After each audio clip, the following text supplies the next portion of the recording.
Hello, hello, hello, my friends. Hi, hiya, hey, how's it going? Welcome, good to see you. Are we working? Lights are off. That's never exactly what we want. Hi, folks. How you doing today? Always nice to see you on a... Not gonna lie, I don't even know what today is. It's Wednesday? Always nice to see you on a Wednesday. You know, it's every day, you know, I just failed to remember the specific day. Welcome, everybody. Good to see you. This was a less in advance planned stream, so I understand people are still filing in, still showing up. I'll give you a couple minutes before we get started. Punji, though, with the Toes gang, holding it down as always. How you doing, buddy?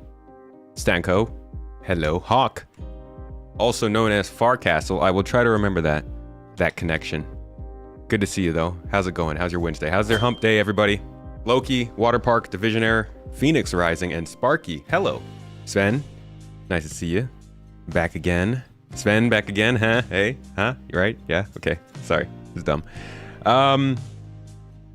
Eastern Worshipper, what's up? What's up, nerdy? Kengasama. Thought this was a VOD. No.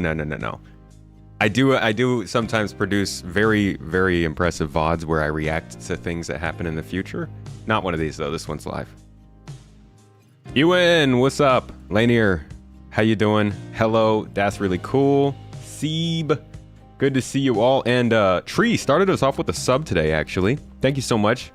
Said, I think I saw your message here. You said, loved the Patreon video on space stations, some of your and Mrs. Tomato's best work. Thank you, man. It was fun to put together. It's not what I expected to do. It's like halfway through the month, I realized it would be good to maybe do something about space stations, given all the Port Olisar stuff. But definitely a lot to be said about space stations, and I realized that people did enjoy that video, so I thought we should talk about space stations, talk about the history of them, how they started, what the whole point of them has even been, and whether or not they're going to be, I don't want to say redeemed. Mainly it's about Port Olisar being redeemed, but I do think that people are very curious as to whether space stations are going to turn into something that's more useful. Not really useful. Feels like more of a place than when you're just stopping off all the time, you know? Because all we've had so far are rest stops. We've had space stations that are literally based on the idea of stopping off, getting some fuel or something quick, and then leaving. Not really space stations that are based on gameplay and being a point of interest. I think the cargo stations and the refinery decks are the first thing we're seeing there, but there's a lot more to go into these space stations. So, as always, as you can see up here, I've got all of the videos going from 2018 all the way up until this year, looking at all the different times they've talked about space stations, how they wanted to build them, what they wanted to do with them, what the challenges and plans were. And we're going to go through all that today. As always, if you guys enjoy this, whether you're watching this live, appreciate you coming through. We do these probably once or twice a week. And of course, if you're watching this on the YouTube video afterward, you can always come and join us live at Space Tomato Gaming on... Wait, hold up. No, I think it's just Space Tomato on both channels. I'm pretty sure it's just... I never got Space Tomato Gaming on Twitch, did I? Oh, jeez. Yeah, it is Space Tomato Gaming on Twitch. Okay. Space Tomato on YouTube, Space Tomato Gaming on Twitch. Come check us out live if you want to get in here and ask questions and stuff. Didn't the devs mention that there would be player-controlled space stations eventually someday? They've hinted at player-controlled, not necessarily built space stations, yeah. Need a shooting range inside Seraphim Station. I thought Seraphim Station was a shooting range already. Ha-ha! Violence! Hey, Reese, dude, with the sub as well. Toes Gang in here for 32 months, dude. Hasn't been Toes Gang for 32 months, but definitely been around, man. That's almost 3 years. I think our partnership anniversary is in September. So yeah, I guess it's been 3 years since we started streaming, like this month or last month. Holy crap, that's crazy. We got to up the sub badges so that you can represent that, you know? How's the day treating us? It's going okay, Holston Coop. We've had some home business to take care of today. Unfortunately, that means video stuff is getting pushed back just a little bit. But things are going well. Weather is nice, you know, it's not too hot, not too cold. I'm only sweating a little bit just sitting here, so I guess that's a positive. Fist of the Titan, good to see you. Stations of Pyro that they have sneak peek last year might be a first step into that direction. Yeah, derelict space stations are something we're going to talk about today. Today we're going to talk about specialty space stations. We're going to talk about space stations owned by corporations, space stations that have bad upkeep, good upkeep, stations that are meant just for refueling, derelict space stations that maybe people haven't been to in a while. There's a lot of plans they have for this stuff that's kind of littered throughout their commentary. Want to see dry docks and stuff? Aren't they all dry in space? Is that a thing? Can I say that? Anything near Everest? Anything like another space station near Everest Harbor?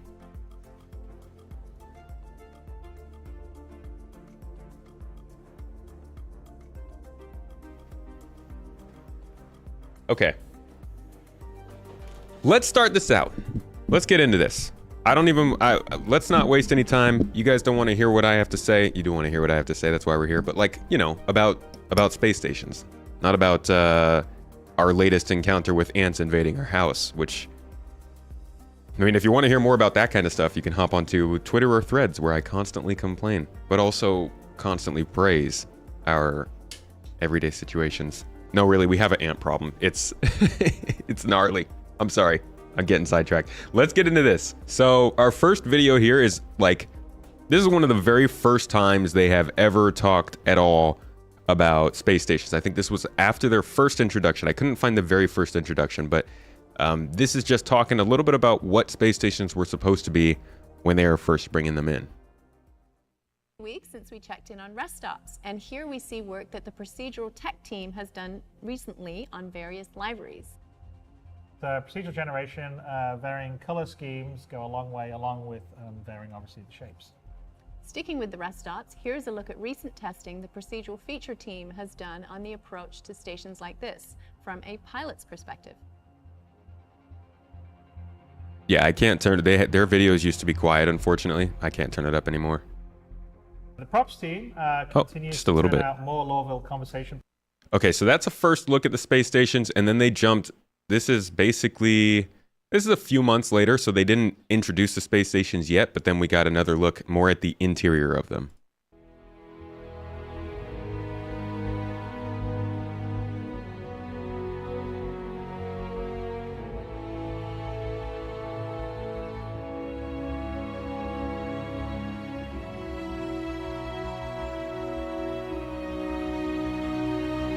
So what we're about to look at here is back in the day when they were first making these space stations, they were actually making them mainly by hand, not completely by hand.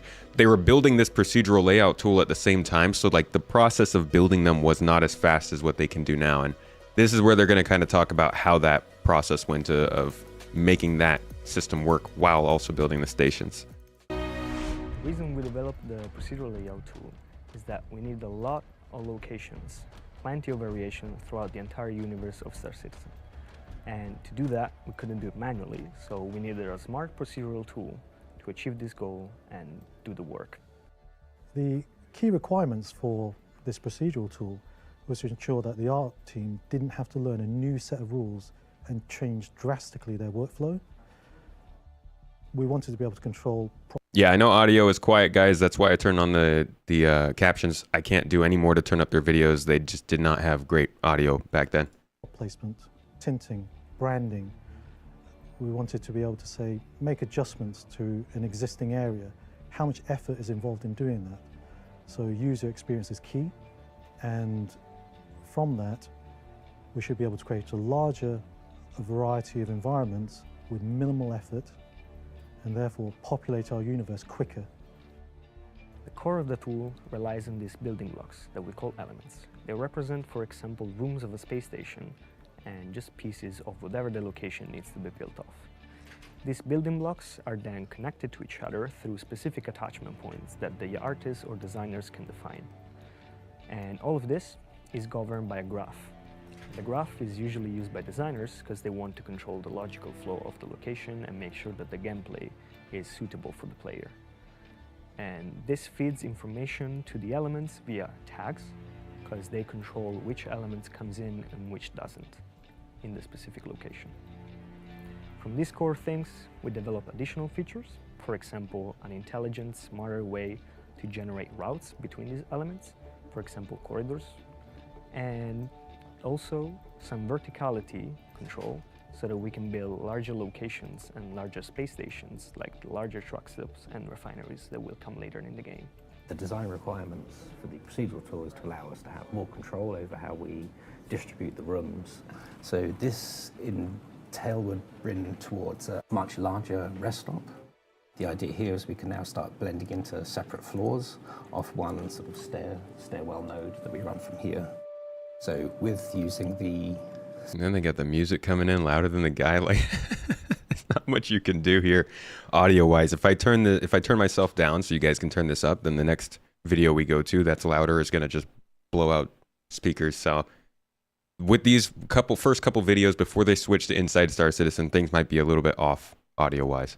Selection of rooms that we've configured through the LTA set, running some seed variations off of this node graph. We can start to make some very, very large rest stops.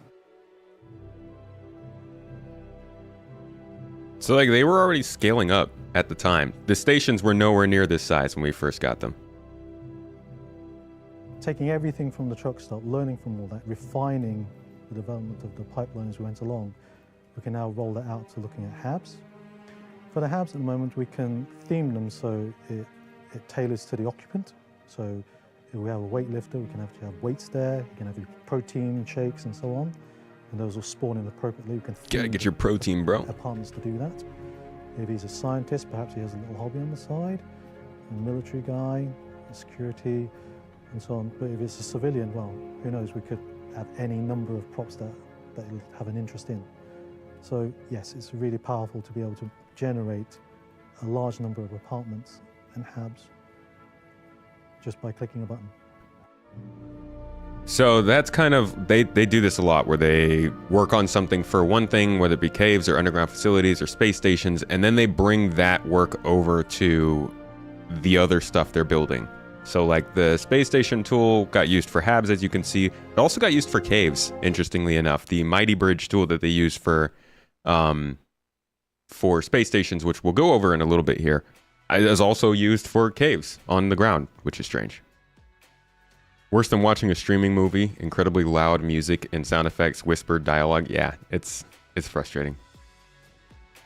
So first thing that we're kind of seeing when they're building out these space stations is they're focused a ton on the modularity. Of course, that makes sense. You got to have modularity with space stations, but they built a ton of them, a lot of them, more than I think most of us feel like we see regularly when we're going to space stations. Everybody, I think, agrees that they feel quite different right now, or sorry, quite similar to each other right now. So let's continue to step forward from here, January 10th, 2019, into more of the discussion that comes around how they want space stations to work long term, and then we can contrast that to see how it's compared to what they were doing at the time, because there are some differences here.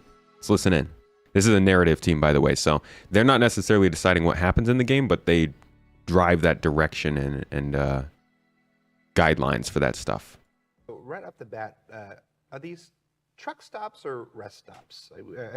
Our own development team tends to use the term interchangeably. Yeah, like yeah, we're trying to do a rebranding internally to make sure to get people stop using truck stop, because truck obviously it's not really what it is. Space truckers, but it's not quite the term that's honed in on. In general, it's more of kind of these rest stops, especially for how people are using it and the breadth of people who go visit. I think I was at the wrong place. In the universe. It isn't just for these long haul space truckers per se. Everyone needs to stop at these things out there. It's how you fuel, it's how you know, if you're in a single seater, it's how you go to the bathroom. It's stretch your legs, walk around. It's hard because doing weekly shows, covering development, conveying the things that we're working on in ways that people understand. I clicked the wrong timing. Hold on.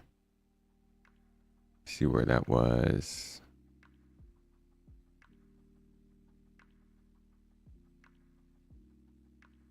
Okay. Yeah, around here, I think. That's what I was looking for. Sorry about They're that. going to keep us in check. So we couldn't per se come up with, oh, this rest stop is all glass, and you're in a big glass ball and you look out and you see everything, which might be totally awesome. But for now, that's a limitation that we're imposing on ourselves as we think of these. All right. So yeah. So Tega, how do you start this process? That's what we were doing. Yeah. Let me keep going. Glad you interrupted to tell us to keep doing what we're doing. Well, yeah, I mean, normally what we do is we basically just sit quietly and listen to Spotify work, so which is what we're going to do for the next hour. So, All right. Cool. Sure. But yeah, I mean, usually again, like we going off of the kind of the parameters, the boundaries that we've been established, is sort of talk high level. What's the sort of initial flavor, and you know, we got some of the questions down here. What's the sort of experiential difference going to be between these? Why would someone choose to go to one brand over another? You know, do our existing brands work for these? Which is actually kind of an interesting thing too, because you know, we have a lot of companies as it is, and it's easy to kind of go like, oh, we'll come up with something new, but at the same time, like, that's not necessarily the best way to go, because it's like, as opposed to we have hundreds, if not 1,000 companies like in creation at the moment. So like, why the corporation matrix? Okay, that kind of shows how much detail they go into, but they get into some more interesting topics here, I think. Amounts in things like in all. Before we go, I'll answer a couple questions. Are caves scattered out or just in one area? They're pretty scattered around in different moons on different planets and stuff. You find it strange that they always talk about tools that streamline and auto-generate that going to speed up the development by 100-fold, but in reality, everything goes slower and slower. I think that is, you're seeing why people want server meshing so badly.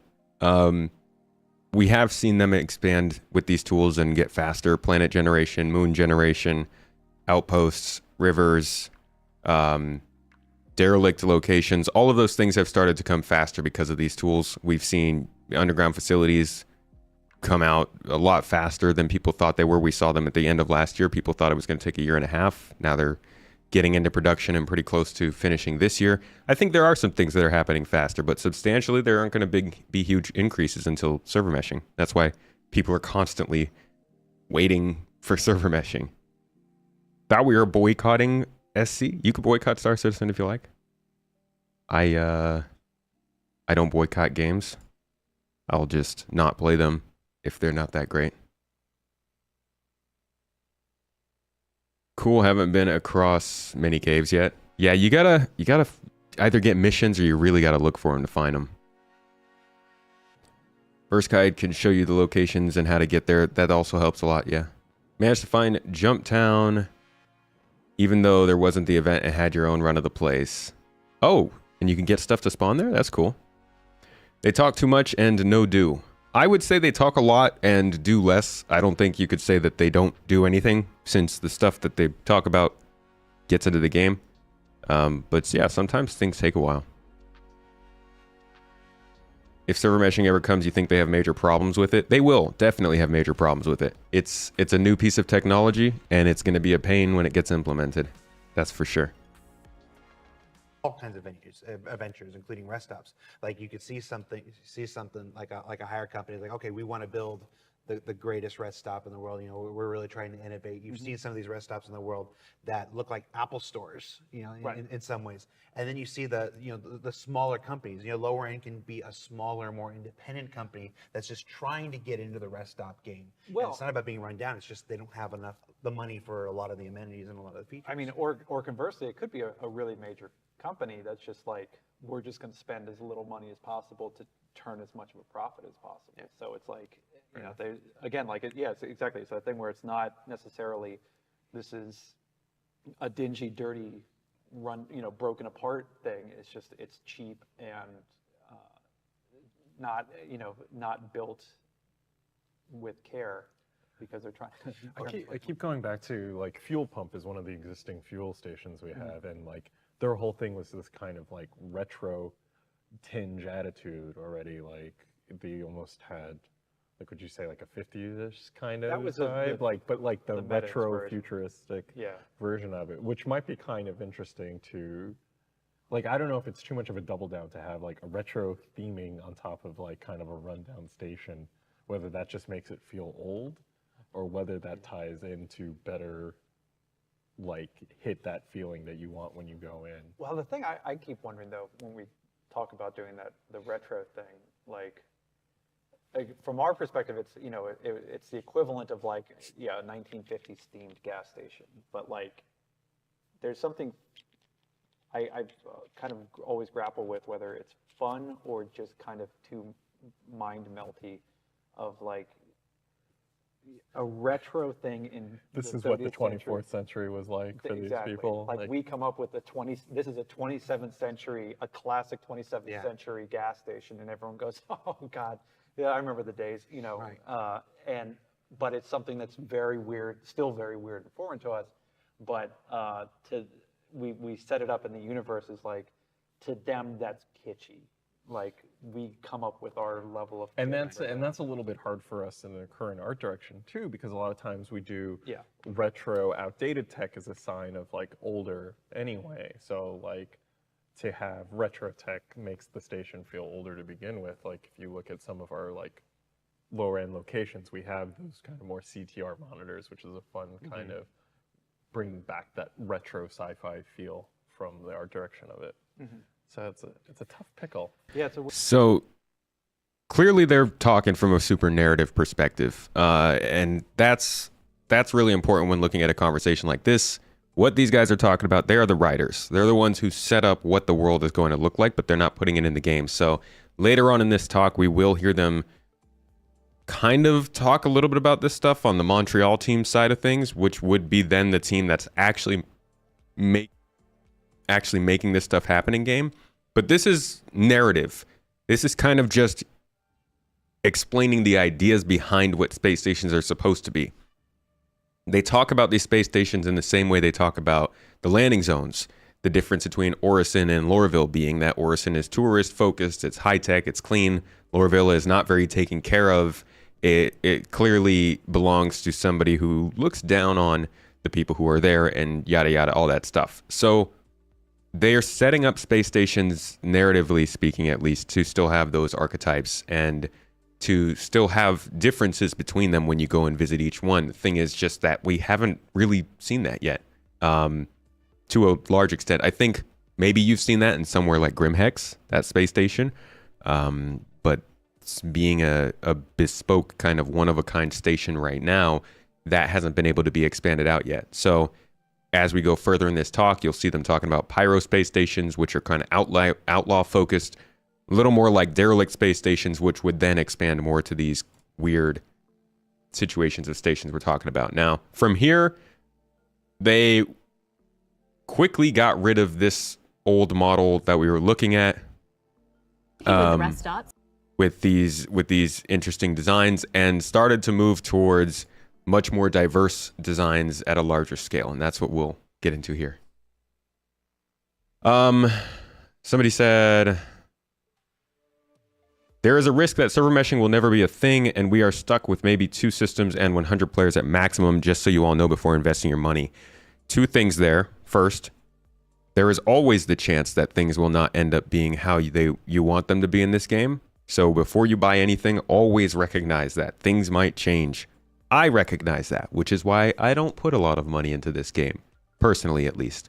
Yeah, don't buy into it based on things that have been said and not done yet. It's simple as that. Second, though, server meshing is a thing. It exists. It's in games. It's currently running in other games.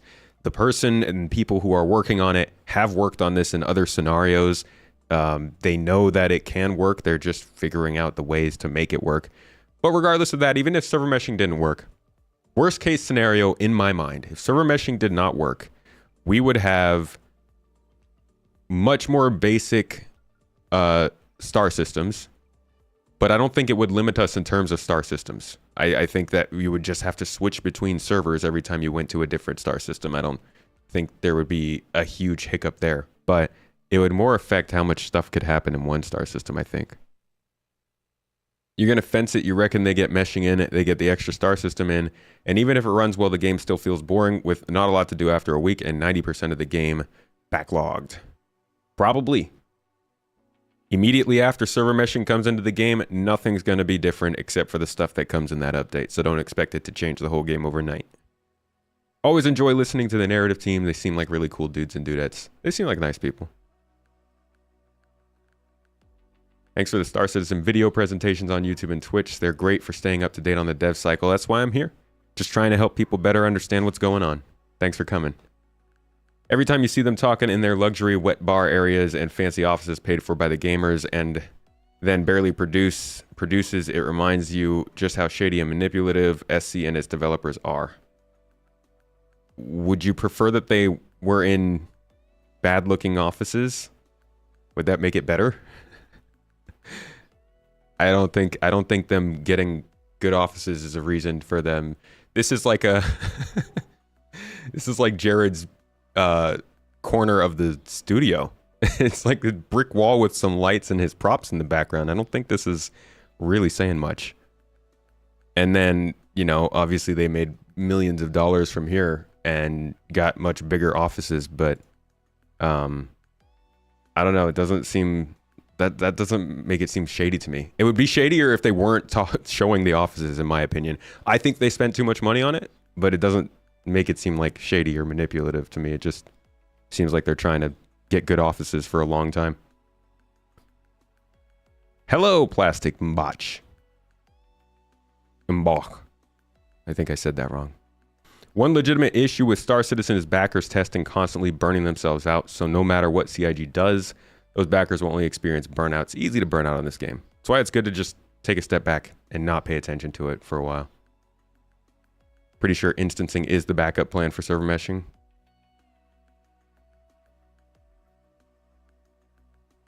No gameplay. I don't know if that's is that just a complaint?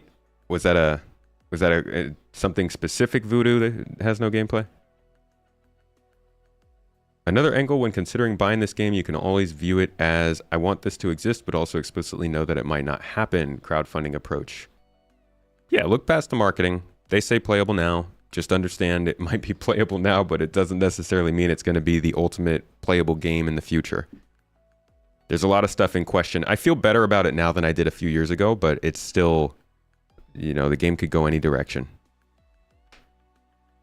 Weren't even saying overnight, you reckon a year later. But hey, we'll see. Reckon the main thing that'll make the game is emergent gameplay as a result of huge player count in the verse. Well, I mean, look at what features we're talking about right now. Engineering, virtual AI and bounty hunting, missions in cargo hauling, mining, salvage, bounty hunting, investigation, underground facilities for new missions. The narrative team has gotten involved in mission givers and bringing those back up to light. Reputation is being worked on, so that will work with AI factions.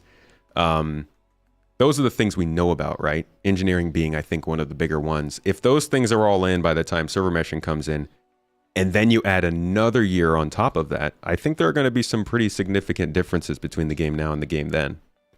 But overall, we'll have to see. I think there's some good stuff on the way. What I'm mostly worried about is how long it takes for server meshing to settle down after they get it in. Why do you doubt that they're doing work? You think they... Oh. That wasn't for me. Having nice offices is one way to attract talent. True. They moved to big cities and got nice offices.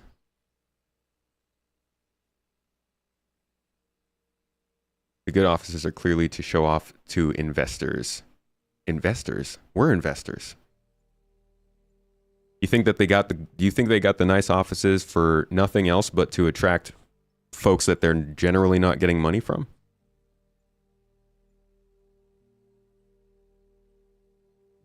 Bounty hunting V2 is very cool. It could be.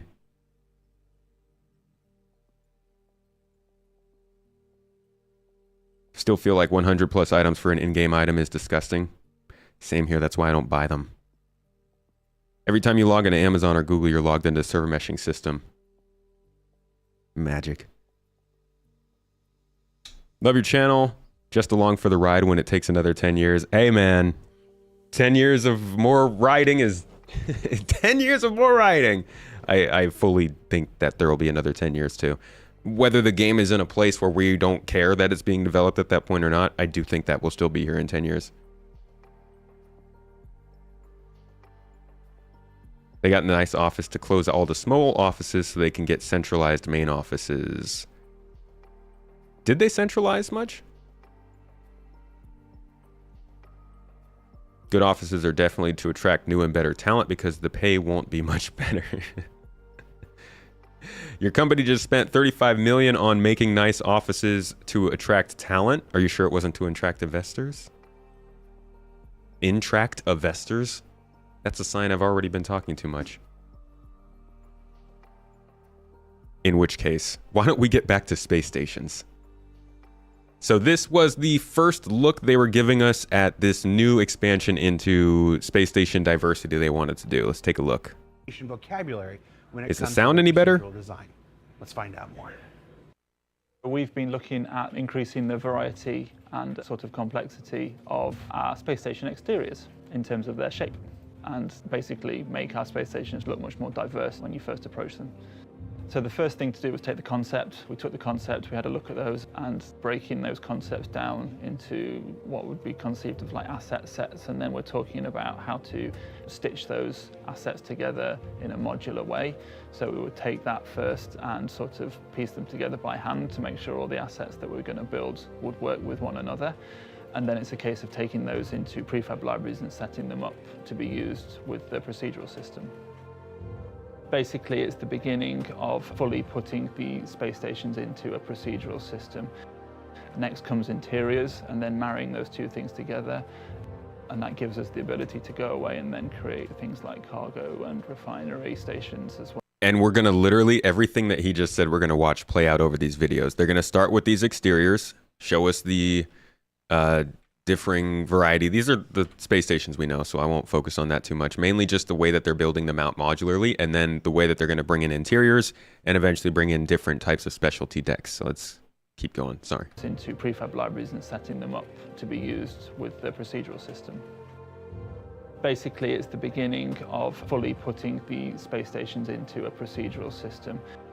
Next comes interiors, and then marrying those two things together. And that gives us the ability to go away and then create things like cargo and refinery stations, as well as just the rest stops, but all in a completely procedural way and all fully integrated with one another.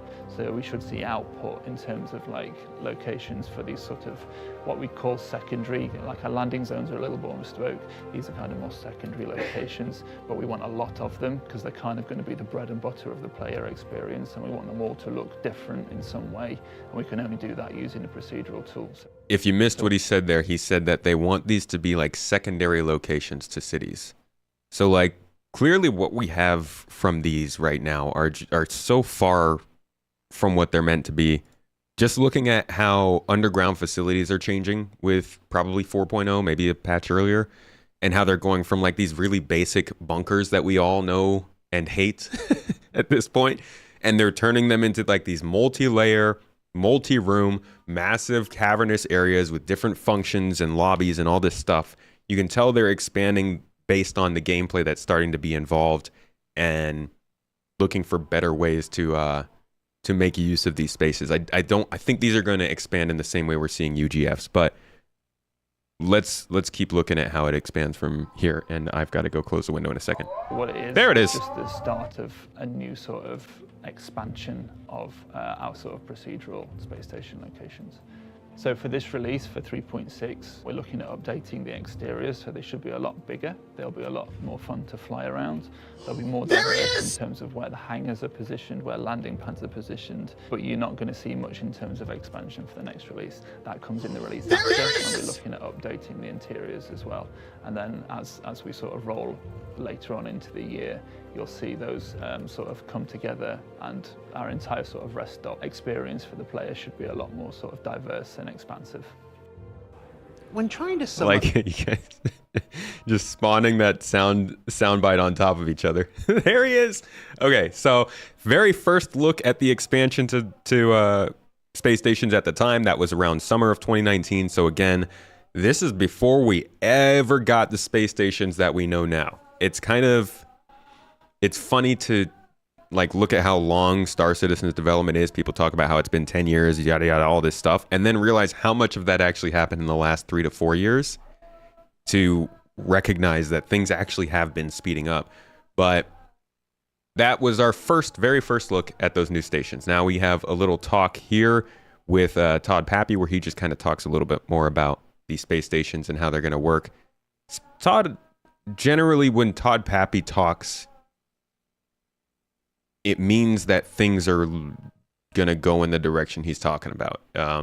He's somebody who I think is in a position of being very realistic about what's expected, but also being high enough in the company that what he says can help to drive the direction things go. So I like to get caught up on Todd Talks, Pappy Talks, whatever you want to call them. Here's what he had to say about space stations at the time, though. We know on the roadmap there's Much better sound. a card for exteriors that was on 3.6. There's a card for interiors that's on 3.7. So will we be able to walk around the interiors of these space stations in 3.6, even though we see the card for 3.7? Well, it will be having the same interiors or basically just a little bit of variation from what we had on 3.5, 3.4 kind of thing. What we're working towards in the future is building out the space station so it has, let's say maintenance area or gravity room, power room, so on and so forth. So like all these kind of utilitarian aspects that would go into a building or into a space station. That is Resource Network. I don't think I have the clip here, but there is a point at which Jared asks a question to one of the people working on space stations and slips in. Oh, no. It was the engineering video that we saw earlier this year. He mentions to him, hey, space stations are going to have resource management. How is this all going to work? And this is kind of Todd doubling down on that idea that, yeah, all those maintenance style, engineering style rooms that you might need in a space station for it to run, same stuff we'll see in landing zones, spaceships, outposts, all that stuff. They'll be in space stations too. So there will be space used up for stuff that will likely be used for missions. But I wonder how much use there would be outside of missions when it comes to those.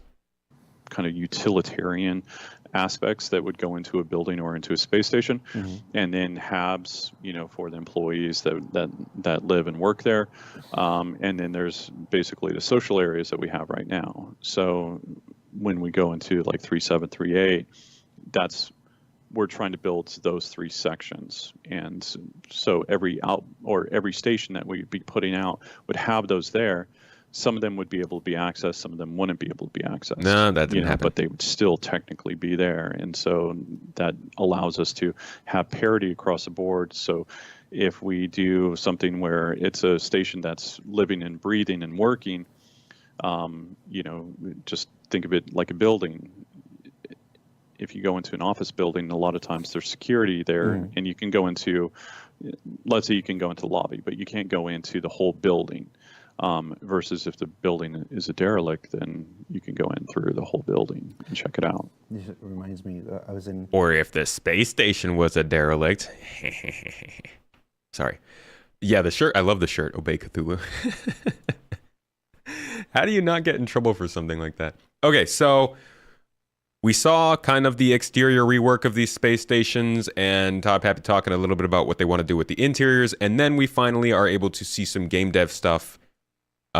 This was actually like a full hour of him just working through space stations, the interiors, kind of what they were doing to update them with props and stuff. And, you guys have seen plenty of these Star Citizen lives. But we're going to look at one specific part because I think they mentioned a couple interesting things here, and I think the background's also cool. He's got to just see if they say anything good. Yeah. How old is this? To work after this. 2019. So we didn't see our change yet. So we'll go again, and this might be a good showcase of just all the different variations we come across along the way. Oh, there we go. There is the room. Oh yeah, I didn't mean that. I didn't mean to imply that the space stations will have those rooms physicalized because of resource management. Just that's why Todd was mentioning those rooms, the mechanical rooms and stuff. They're the ones that you kind of notice because, as you're running through these stations, like a lot of this is going to be a blur. So strong silhouette changes are always good because you're just like, oh, hold up, I don't, my orientation's off because I'm used to being able to see. So this like, is, corner I mean, coming you up. guys recognize all this, right? So, I think it's really important to note that so I thought how much these are kind of, I guess these aren't, these were the new spaces at the time, yeah. I keep remembering the older space stations having really low ceilings. And these weren't much of a change from that, in my opinion. highlight that end of the process as well. You're getting Lorville frame rate. At the crux of it, Yeah, everything that we do is even worse when you're in the game engine builder. So actually, what have we got here? Let's find. Let's turn on this overlay. What were we working with? Yeah. Volume's turned off. Somebody in chat's asking, do you ever think about just making a really clean space station sometimes? A really clean location that isn't dirty and messy and disorganized? Yeah, I mean, if the style calls for it, we will, but the style for the stations, at least these ones in the Stanton system, it's utilitarian. These aren't new. They've been here for a very long time. And it is a large location to keep track of. So you're going to see a bit of things run wild within it. It's not going to be kept updated. What do you guys think of that answer? I think it's a really good question. You're going to have clean space stations, and we've been talking about that throughout this talk, kind of the idea of having variety in stations is... We can all accept that Stanton has a very specific style of space station. They're utilitarian, they've been there a while, they are mass-produced on a large scale. Do you guys still think there should be more variety between those, though? And what kind of variety would you like to see between, say, a station... And let's forget about the cargo stations, because those would adopt the style from their planet. Let's say Mike L1 compared to Arc L1. What's the kind of stuff that you would hope to see create variety between those two? Grumulus, thank you for the membership on YouTube, by the way. Appreciate you and your support. Wish they had taken the time to make the planet space stations have the same interior aesthetic as the main city. I do too. I will say I hope that we get that at some point. I don't see it as being too important just yet until they've got the stations better handled, and I'm guessing until they've got the high-tech space station style too. Would like to see Tresser in the microtech style, yeah. Each system should have a different look. You'd love to see different architecture, maybe a big saucer or a tube or a Borg cube. Let me show y'all a picture. I put this one in my videos sometimes. I think it's pretty important to understanding Star Citizen. These are architectural art styles. I know we touch on them quite a bit if you are here a lot. And you can see over here on the left, we've got utilitarian, which reads mechanical industrial, function over aesthetic, durable. And then if you look at the pictures, it's kind of hard to see them, but you can tell this looks very current day Star Citizen in design and vibe. You go over to the next section, colonialism. You look down, and this one has frontier vibe. Sounds familiar, right? Use of natural resource. For those of you who are with me for the colonialism outpost video we did last week, you'll remember they talked about outposts wanting to look like they were using the resources from that planet. And the last but not least, derelicts archetype. So when it comes to derelict space stations, frontier-style space stations, and things that generally just look like they're falling apart, that's colonialism, and we're only just starting to see that style introduced to the game with the outposts. But after that, you've got streamline, made to look like it was made, cheap, retro, quickly, streamlined, modern, rounded edges, that kind of stuff. I guess not cheap. Oh, whoopsies. And then after that, you've got Henoism, meant to stand for the military age of humanity, conveys security, bunker, and defensive aesthetic, austere. Very Star Wars in design. Maybe that's just because of the vertical wings. High tech is over here. Obviously, this is more along the lines of Microtech and Crusader. So this is kind of in the game already. High tech, industrial design focus, advanced manufacturing, beautiful functionality. We've seen that, but they haven't applied this to space stations yet. So they haven't built out the space stations for it yet. And instead of going and making one specific space station for it, it seems like they're waiting until they have enough time to create the archetype of high-tech space stations so they can apply it in different places. I would guess we won't even see them until we get a system that calls for more high-tech stations. I hope it's sooner, but who knows. And finally, you have supermodernism, sleek, aesthetic function, rounded edges, looks like Gauss in the background. We won't see this very much, I don't think. Very fancy stuff, though.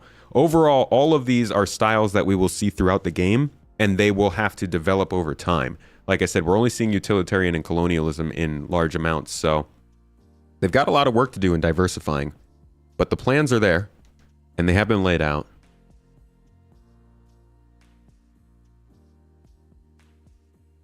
Give us in-game faction graffiti to place on whatever you want. Which is what they're doing now. Oh yeah, colonialism, yeah. Instead of making so many old derelict sites, make a high-tech science lab where you can do a mission. They've got the high-tech science lab, actually. If you look at the Rayari research outposts, these are technically the high-tech science labs. Let's see if there's an interior shot. So this kind of thing, yeah. Nope, that's not a good picture of it. Show me a good picture. In fact, check this out.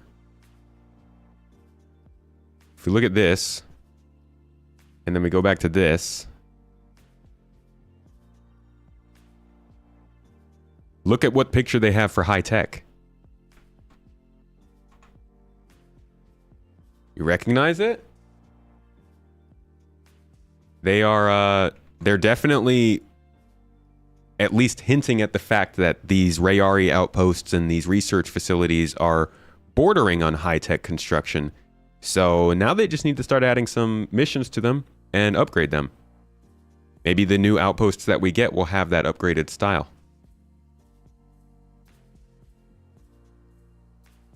What's up, Coffee?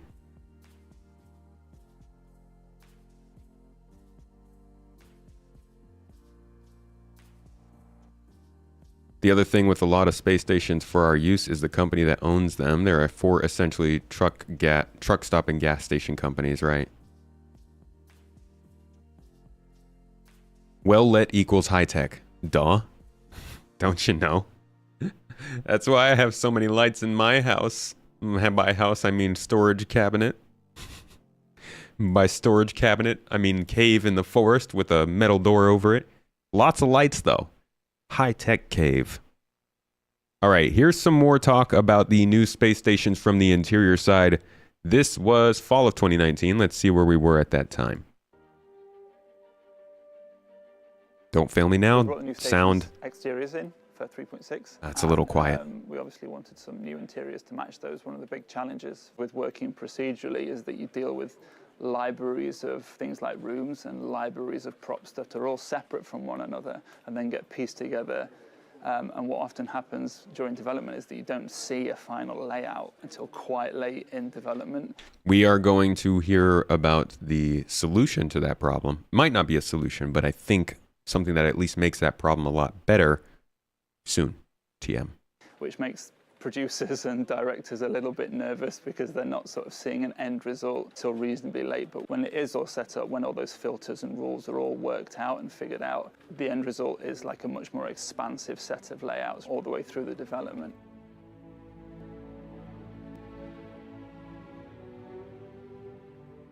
What the new stations give us now that the existing stations didn't is scale, but also variation between the stations as well. So generally, every station you went into felt the same. Now we'll have things where the elevator rooms sometimes come off the hub, sometimes come off the view room. There'll be a... The thing is, we got diversity. Like, he's not wrong, but we really only got diversity in that you'd go into a station and instead of the burrito place being over here, it was over here, you know? Like there's still just not enough art assets or services in this game to have actual diversity. And since they didn't do as much on the design side, we just really don't feel it that much. I do appreciate the way that they're going about it, and I understand why it will take longer for that, but I can't stop focusing on that point that like clearly the goal is that these stations are diversified, but they have put these space stations on the back burner. Like everything that they've been designing up until now started to go towards Pyro like a year and a half to 2 years ago. So of course we're not seeing any updates to space stations outside of what Montreal did with the med clinics and the different modules, which we'll see later in this. But it's just it's more of what problems exist with Star Citizen in general. It's why underground facilities have been the same for multiple years and are only just getting updated. It's why outposts have been the same for multiple years and have only just getting updated. It's why ships and the way they work haven't had components and are only just starting to get updated because so much of this stuff has just been held back by the team needing to do other more important stuff. I bet whoever has been building space stations had to go and work on space stations and Squadron for a while too. You just keep coming back. Anyway, sorry. Food court in some of the stations, there won't be a food court in others. Where shops are, what rooms are used, what adverts are used, all vary between them quite a lot now. So players should be looking forward to just a different experience per station now. They will all fall within the same category of rest and relax, sort of utilitarian art style. So they're not. That is also something they keep focusing on saying. These are all rest and relax rest stop space stations. They're very clearly drawing a distinction between a rest stop and a cargo station and a refinery station and so on and so forth. The problem, again, being that cargo stations feel like rest stops. Refinery stations feel a little bit different, but even then, the basics are still all the same. Wildly different because they fall within the same sort of group of type of. They're not wildly different because they fall within the same sort of group. They're not wildly different. Type of station. But there are enough differences between them for the experience at each station to feel different now. That's also a good point, is like, you don't want rest stops to feel so different that you don't know where to go. Because when you walk into a gas station, you know it's a different gas station. The counters are in a different place. Maybe the register is in a different place, but you know that the bathroom is going to be probably in like on the back wall, not too far from a corner. You know that the newspapers are going to be on like this front window. Like things are kind of where you want them to be. I bet you could go into so much detail on this. We should get Morph in here to talk about architecture on this style, because like there are a lot of reasons that a place should look similar and feel similar, but also feel different. And I think there's probably some sort of a needle that they have to thread, or a haystack that they have to find, or I don't know, something, whatever it is. Of course, variations to existing rooms and features. Abdi, dude, how you doing? Good to see you. Okay, from here, we find this. Now, this is a video that I started watching based on the space station stuff, but I realized that at some point, we're probably going to want to watch through this whole video. So I think I'm going to save it for the streamathon this Friday. If you didn't know, if you hadn't heard, I am hosting a streamathon here on the channel. We're going 12 hours straight, Star Citizen development, Star Citizen gameplay, and maybe even having a couple other streamers or content creators in here to have a talk or a joint event. We'll also be doing some org gameplay and stuff, so if you're in the org, keep an eye out for events going on at that time. But just in general, I will be pulling up videos like this to go over during that streamathon, so we can have plenty of time to go over past development. But this is just going to be a little bit about space stations from, I think it's Luke Presley. I want to say that is Luke Presley. Yeah, from Luke Presley. He's generally more gameplay focused, so let's listen to what he had to say again. This is November of 2019. So this is right after CitizenCon 2019. See what we can do about that. Again, it's quiet. Sorry. Are there any plans on creating more missions like the Gundo Kovalex PI mission? That is a big favorite, by the way. Oh, it's our favorite. Like the complexity and the story and how we've taken that one simple story and tried to make arcs within it. Like obviously there are a lot of they're very expensive to make, you know, as it were, time and such, and also like crafting that kind of story. Obviously, I'd say that's our first attempt at it, and we're going to get deeper and deeper. But yeah, we're all desperate to work on ones like that. The introduction now of the or soon to be of abandoned rest stops. So, you know, Kovalec's Gundo. See, now, when you start saying like stuff like that, Luke, my ears go, huh? Abandoned stations? Let's listen to more to what he has to say to that. By the way, thank you so much for the bits, Taryn. Let's go back to that again. Of abandoned rest stops. So, you know, Kovalec's Gundo is supposed to be a kind of cargo depot that blew up. And, you know, it was crafted by designers and such. Doesn't bear any real resemblance, like it doesn't look functional. So we're taking the rest stops, and the abandoned ones have not only the bit that players can walk around, but they have a workers area, huge, and lower decks. So you can imagine an abandoned one of those that you get to like walk or EVA or, you know, whatever around, will provide us with so much scope to do a huge investigation mission with, you know, so many arcing stories and the building block system that we have. I think we've talked about before, but like having like kind of an email system or something, so you can actually go and log on and you know, kind of flick through the history and see if there are any bits that stand out, that just lead you on investigations that could be dead ends, or, you know, could be where the mission's supposed to lead you. Now, when you say so, that's definitely like that's a really good insight right there. First, he's confirming for us very much that derelict space stations will be a thing, like the Kovalec's one, as somebody pointed out. Obviously, Kovalec's is handmade, so it's bespoke, as they like to say. But eventually, they'll have to make abandoned kits, abandoned content kits of space stations, and a lot of assets that people can use to create these mission locations. And then we also see on the other side of things with the mission features team that they are working on investigation missions, and they're building them in modules so that they can be applied to things like these space stations. So I thought this was a pretty good confirmation of things like abandoned and derelict space stations. A short one, but it was there. Abdi, dude, how you doing? How's your week going, man? Good to see you in here. And Taryn, thank you for the weekly pizza biddies. Mrs. Tomato had already said that we'll probably have pizza tonight because Taryn is blessing us up with the with the pizza as always. So thank you so much, man. Imagine if they had Happy Astro, Sad Astro, and Cry Astro, and Scream Astro, Salt Astro. I like them. I like them. Let's go down the whole chain. Indignant Astro, Shy Astro, Cry Astro, and Shy Astro. Come do all of your shopping without ever meeting an NPC. Oh, Pub Astro. I see you.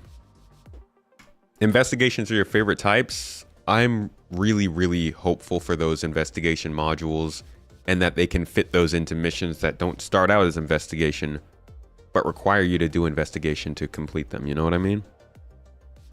Like a salvage mission for a derelict ship. But then when you get onto the ship, it triggers an investigation mission. And then after you do that investigating, you find something on the computer that triggers a data transport mission.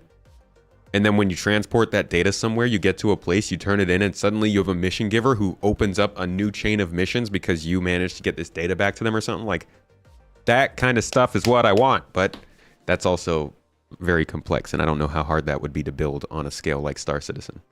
Which is why I'm also excited for games like Starfield, because they can set that up for you to just do narratively, which is nice. Anyways, space station and rest stop interiors. Remember, we talked about the exteriors being done. They did the exteriors. For those who were there back in the day, you remember this. They did all the exteriors, but the interior was still different. And then now they talked about updating interiors, which, spoiler alert, I don't think did a great job of differentiating the actual interior based on the exterior of the station. But this kind of explains why space stations on the exterior are so big, but on the interior still feel kind of small. Let's listen in. Also, one other thing we're delivering with 3.8 is the space stations or rest stops. You want to tell us a bit about that? Because greatly expanded from what we have. Okay, actually, this is just on the pillar talk, so we'll just get a couple of words on it here, but they'll talk about it a little bit in the following videos. Sorry. Yeah, just the overall size of them, the visual difference between them, the hub sizes that are in there, the way that we procedurally generate them. We've got HABs, we've got Elroys, having them in low orbit around planets. So they'll basically be a sort of geosynchronous station that will be for each one of the major planets. You don't have to go all the way down to the, you can go there, you can save in orbit versus having to go all the way down to the planet. And also certain people that have certain ships that will not be able to land on planets. They can go there, yeah. Yes, they can go there and then obviously get transferred down. One of the other... Okay, that was a very quick update. I really wish they had mentioned something about cargo there, but they did mention at least that ships can't be transported down. Now, next up, now that the interiors have been done, and I guess we kind of saw, I didn't touch too much on interiors, but we did look at this a little bit. Sort of flew through that section, not gonna lie. Either way, after interiors were done, they started to talk more about specialized stations, and this brings in, I think, the most important period of time regarding space stations, the lead up to cargo decks. If you were paying attention, you knew that cargo decks weren't going to bring gameplay. You could tell from the descriptions and everything that they had that cargo decks were just a location and nothing else was going to be done with them. But we were all so... I don't want to say naive. We were very excited for how things were going. This was right before COVID hit. And we were just very excited for a solid, fun 2020. And I think a lot of people were hopeful that the cargo refactor would be following within a year of these cargo decks. So when they came out, it was, well, why don't we just look at how they started to build them up first? This is the introduction of cargo decks, winter of 2020. Subscriber, you may have seen in the vault over the last 2 weeks images of work being done on new cargo and refinery expansions to the modular space station system. Seen here, currently in white box phase, the modules are more than just exterior variations, but will also provide new opportunities for exploration and gameplay within. Now, while this isn't scheduled to come online in Alpha 3.9, it's a fine example of staggered development in action, with developers and teams working on tasks scheduled across multiple releases. Finishing touches are also being put. So that was our first look at space stations. And I believe we get right into more talk. Honestly, guys, I little less prepped on this video. What? Little less prepped on this video. Mrs. Tomato just walked in here with the stream play. I was like, that's me. What's up? That looks fantastic. That looks great. Yeah, I love it. All right, so I don't remember exactly where we were here. I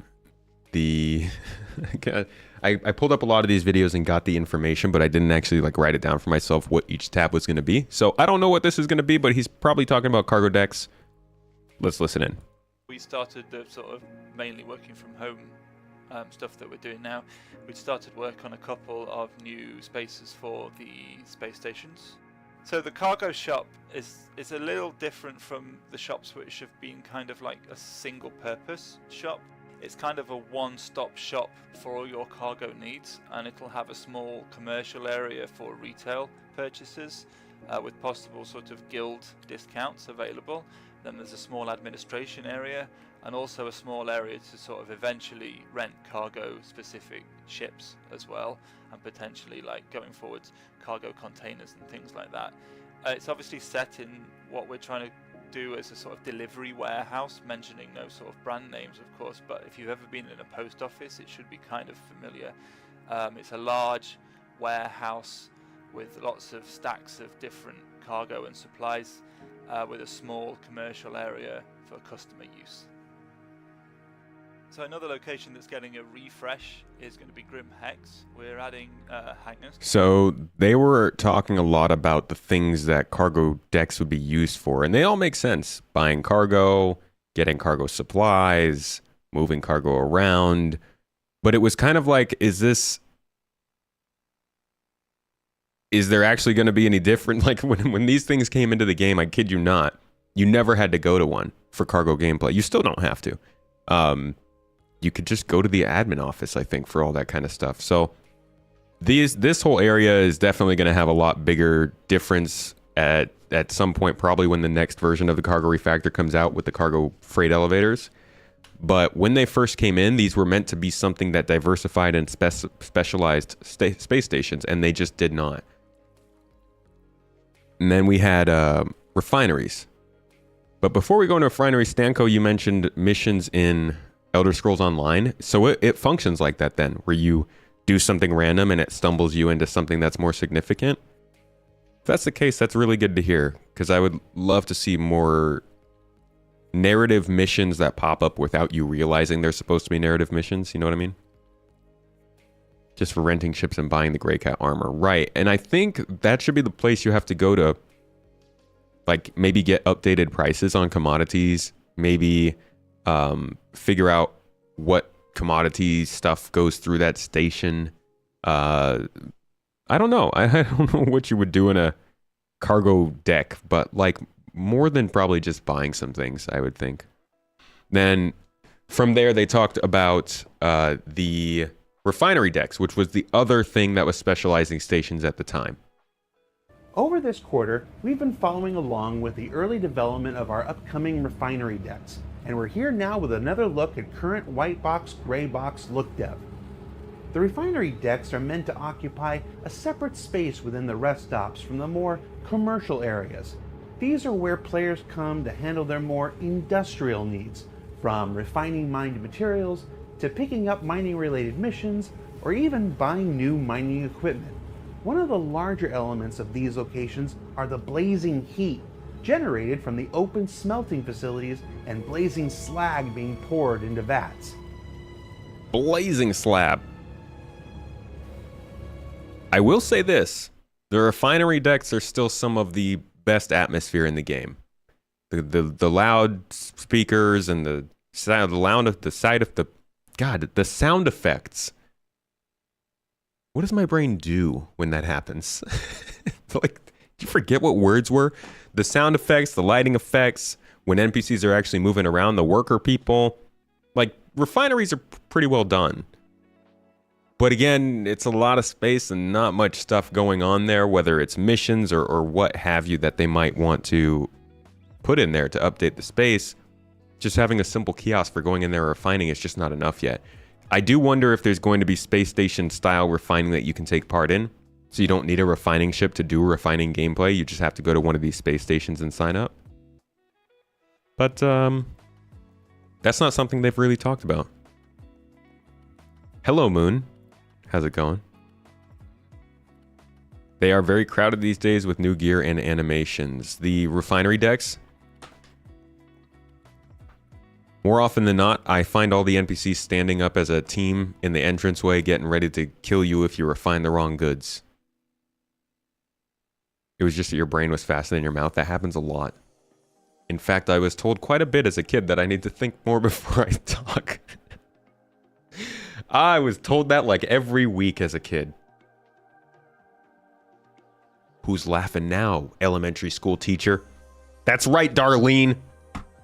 Now I talk without thinking. Refinery decks are intended to be Never had a teacher named Darlene. utterly industrial, from the large metal clanging to the shouts of the workers all around. And if that's not hot enough for you, on our last sprint report, we showcased the... Jared, I like it when you talk to us like that. So that was just a little preview of refinery decks. Again, what we're seeing here is that they got to a certain level with space stations. Their alpha implementation of diverse space stations. And they said, okay, now we start adding components. First, we're seeing our cargo decks and refinery decks, but there will be more to come. And really, it just feels like they are trying to build out space stations tier 1 to get it up to a point where it is feasible for what we're doing in game, but not necessarily made for the actual complete Star Citizen. And with this clip, actually, that I'm about to show you, we'll start to see more of the little things that are going to start to come in space stations in the future that seem to point more towards specialized missions and gameplay. You imagine refining is all automated in space stations, so not much for you to do than touch the kiosks. I think that's probably true, but I do hope that it's not.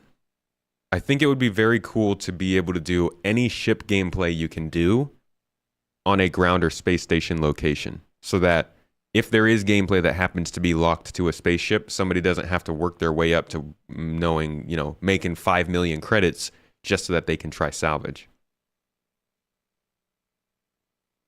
Who calls their teacher by their first name? Sometimes you don't know what you've said until you've said it. Oh boy, know a lot of people like that, huh? Wonder what the interiors of the security decks will look like. Yeah, that's a good point. Maybe like the bounty offices in cities. All right, so here is one of the interesting things that they actually did introduce to us to as a feature coming to space stations, and then never mentioned it a single other time after this one moment. Where you go alone. Up in the space above ArcCorp and throughout the Stanton system, concept artists are working out new EVA access hatches for space stations to support the upcoming EVA missions intended to take players out onto the surface of these mammoth structures for investigation, repair, and potentially even combat. We'll learn more as the feature develops. And the feature never developed. Those are the kinds of things that they have stopped talking about. These are the types of things that we would normally be getting in a sprint report at some point throughout this year, but I think they are just done with the reactions they get to features like this that get shown, that get talked about, and then don't show up quickly because it pisses people off. It makes people very angry, and that starts to bubble up in comments over and over. Hey, you showed this, where is it? You showed this, where is it? You showed this, where is it? And clearly things will get worked on. They realize, hey, we're not going to be able to do those EVA missions. So then these people say, oh, okay, well then why would we need EVA entrances?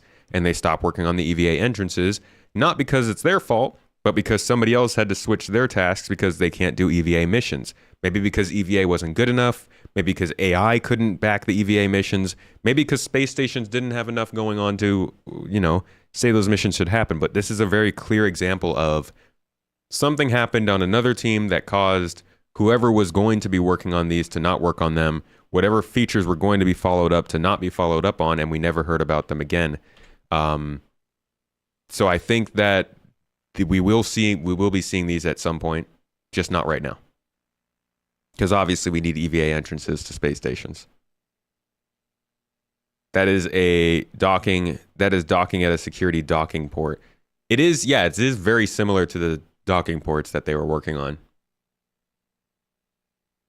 Starfield will scratch the itch for base building without waiting another 5 years.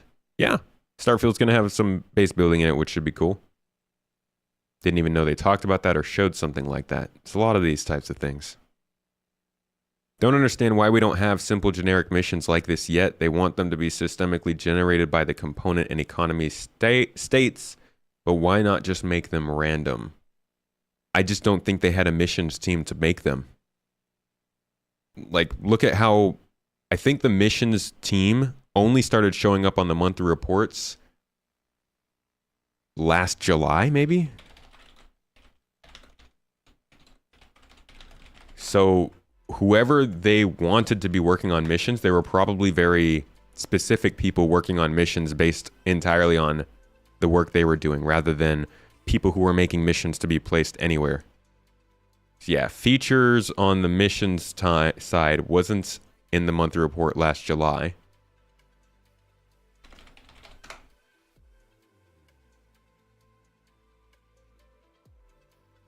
See if they were here in August.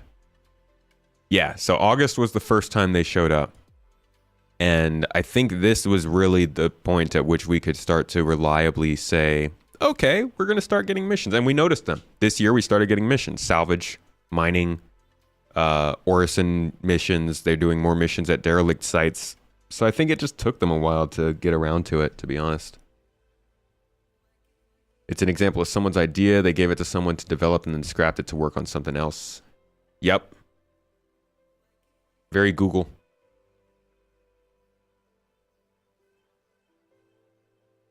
Remember when box missions were fun and you could plan and get 20 missions delivering everything on the roofs of New Babbage?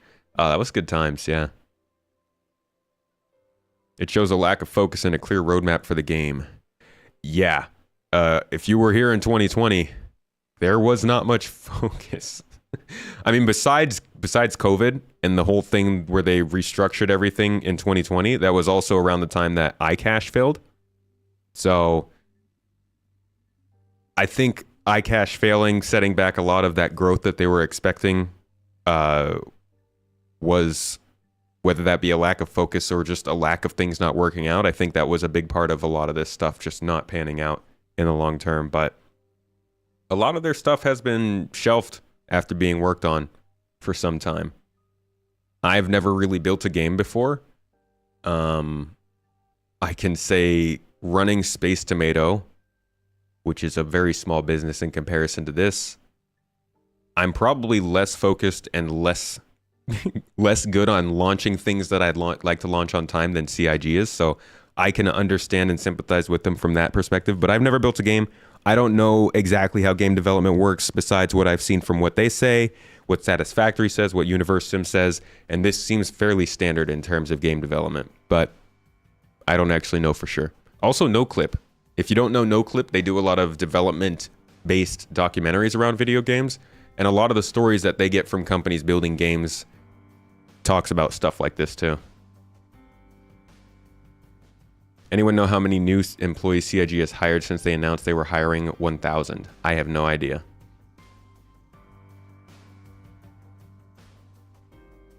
I think it would be cool if we were able to give a cargo mission to players. Yeah, that would be awesome.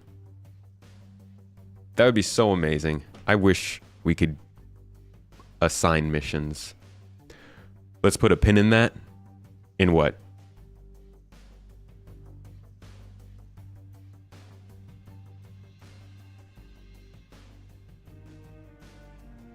In the for the cargo deck? That would be pretty cool. Okay, so moving forward from there, what's the last thing we were looking at? Refinery decks. This was also around the time that we were getting gas clouds. Man, it feels like we've had gas clouds forever, but those really did change space. I think gas clouds made one of the biggest visual differences to this game overall. Added a lot more space and atmosphere awareness around the Lagrange points and just made things look a lot better. Here they are talking about them just now coming into the game. Intended to come online in the upcoming Alpha 3.12. These particular clouds are designed to add color and texture to the various rest stops found throughout the Stanton system. Now that the parent and child gas cloud tech is ready for implementation, the lighting team is on deck, currently working to dial in the specific palette so that clouds closer to the sun appear warmer and those that are on the outer reaches present cooler. What you're seeing here is their first pass through many of the Lagrange point stops in the system. And once they've hit all of them, artists will double back and fine-tune each one ahead of their intended release next month. Lighting artists are also currently working more to space place station the stuff. various key lights, secondary lights, and shadow casters for the upcoming refinery decks. These tools are often used to add additional texture and detail to any location, or to make them pop, as Ian might say. The challenge here is always the same: to create a dynamic and visceral look that makes a place feel vibrant and alive while not going overboard so we remain performative for players in the game client. After this work, they'll begin fine-tuning things like smoke and atmosphere from the giant smelters, as well as placing the various fixtures in to match the lighting they've set once that's been locked down. So Work also there were actually a lot. Oh, there's more space station updates. Look at this. We're getting treated today. Continues on fleshing out the docking area add-ons for existing space stations throughout Stanton. With this look at some of the work being done on the interior areas players may find themselves in when they arrive. Now this sprint was all about adding in details like branding, the docking services area, what's behind the docking services area counter where you're not supposed to go, secondary details along the floor like parallax occlusion mapping, and an observation deck where players can wait for their friends to arrive or just watch the big giant spaceships come in. Okay, so a lot of things going on with space stations in 2020. We had gas clouds getting worked on. We had refinery decks coming in, and we had docking collars being a thing. That was actually a pretty big feature at the time. It was really the first time I think I had ever seen something like that in a game. I know there are games where you can connect ships together, but the ship-to-ship and ship-to-station docking in this game always impressed the crap out of me. It just sucks that it's basically been implemented as an alpha example and not really branched out to other more useful implementation or applications yet. One thing to keep in mind, we got in chat, most developers are not assigned to just one team for development tasks, so even though there's a mission team now, those devs are not just doing one thing. That's something I didn't know. Interesting. Do I know if they are planning to change when... if they are planning to change where party members can sell each other's cargo without it being seen as stolen at some point. But right now, I don't think it's super high priority. I think it's something they need to get on doing, especially after the cargo refactor, but they're not talking about it that much on like monthly reports or anything, so I don't know.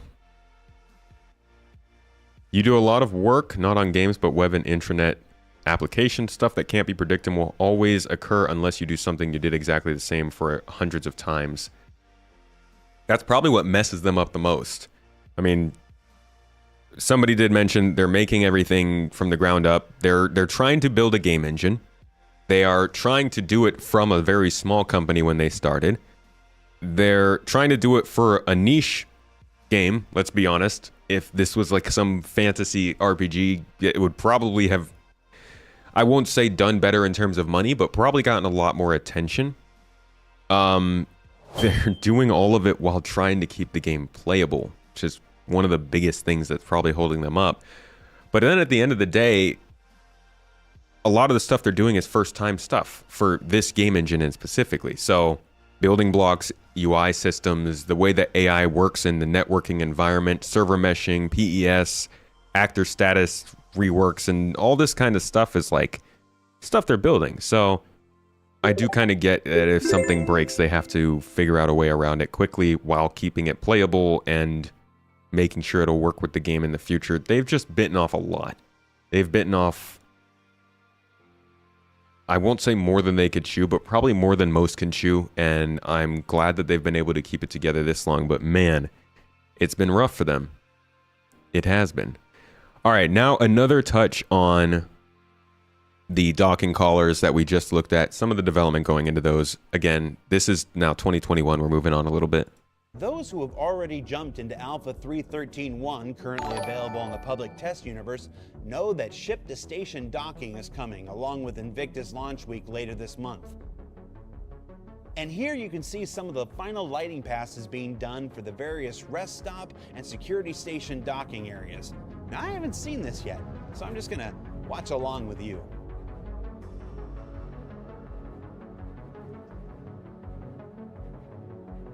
At some point, I think docking collars will be a lot more useful. Ooh.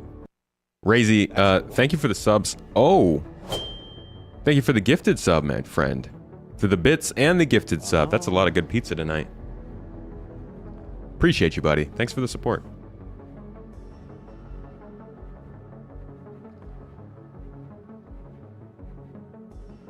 Hell yeah. Following up on some of the armor concepts we saw. Understand the difficulties they face. Can't even imagine or understand how it works, but they need to lay off on the promises until they are certain about what they are saying. to be honest, most of the stuff they don't promise. Most of the stuff they say we would like to do that, or that's something that we're looking into, but people take them as promises, which, you know, I guess there's something to be said about marketing and how you do things, but like, I don't know. I've definitely said things like how I want to do lore-based ship videos. I was talking about that at the end of last year. I still want to do that, but I haven't been able to do it because I haven't had the time.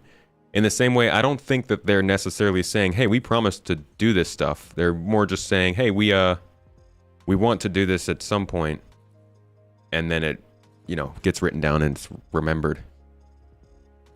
But that's the pain of open development. I think that's why they've stopped sharing as much information with us, because they just don't want to talk about that anymore. It's gotten to the point where talking about what they want to do makes enough people angry that they don't feel like it's worth it, and unfortunately that means we get less open development. So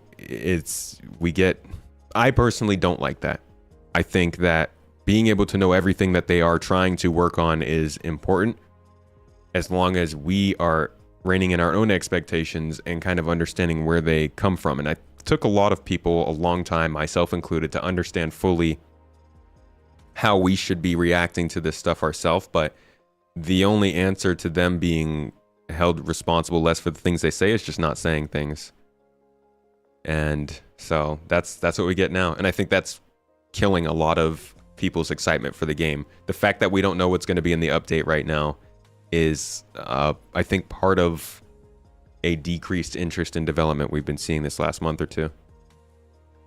If you show sandworms and say they're coming in the next update, and 5 years later, no sandworms, that's false advertisement. They never said they were coming in the next update.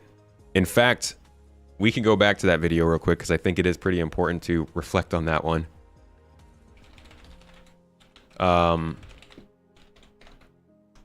If you look at this video, let's see the whole presentation, and you look at their preamble for this demo, you'll notice everything that they show on the screen here is about procedural generation in planets. Runtime generation for planets, unrestricted view distances, handcrafted missions on planets. He spends a ton of time talking about this, right? All this stuff, and then they get into the demo. They never talk about the gameplay or the spaceships or the location. This whole thing with the sandworm was an incredibly poor choice of a procedural planetary demo. And basically the only thing they wanted to show off was the planet tech. And then Chris decided, hey, why don't we throw a sandworm in at the end as a little Easter egg. But I don't think they ever said that it was going to be in the game. I don't think they ever actually said at any point this was specifically going to be in the game. It's just bad marketing, to be honest. But I get what you mean, and I do think that because of some of the things that they've said in the past are going to be in game, and the way that people have latched onto it, that's why they've just stopped talking about a lot of stuff. They need something to talk about at the con too. They do. I think that should be higher level talks, in my opinion.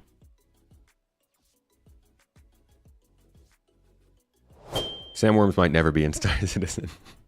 Not next update, but still no sandworms. Yeah, no sandworms. No Lear 3 either.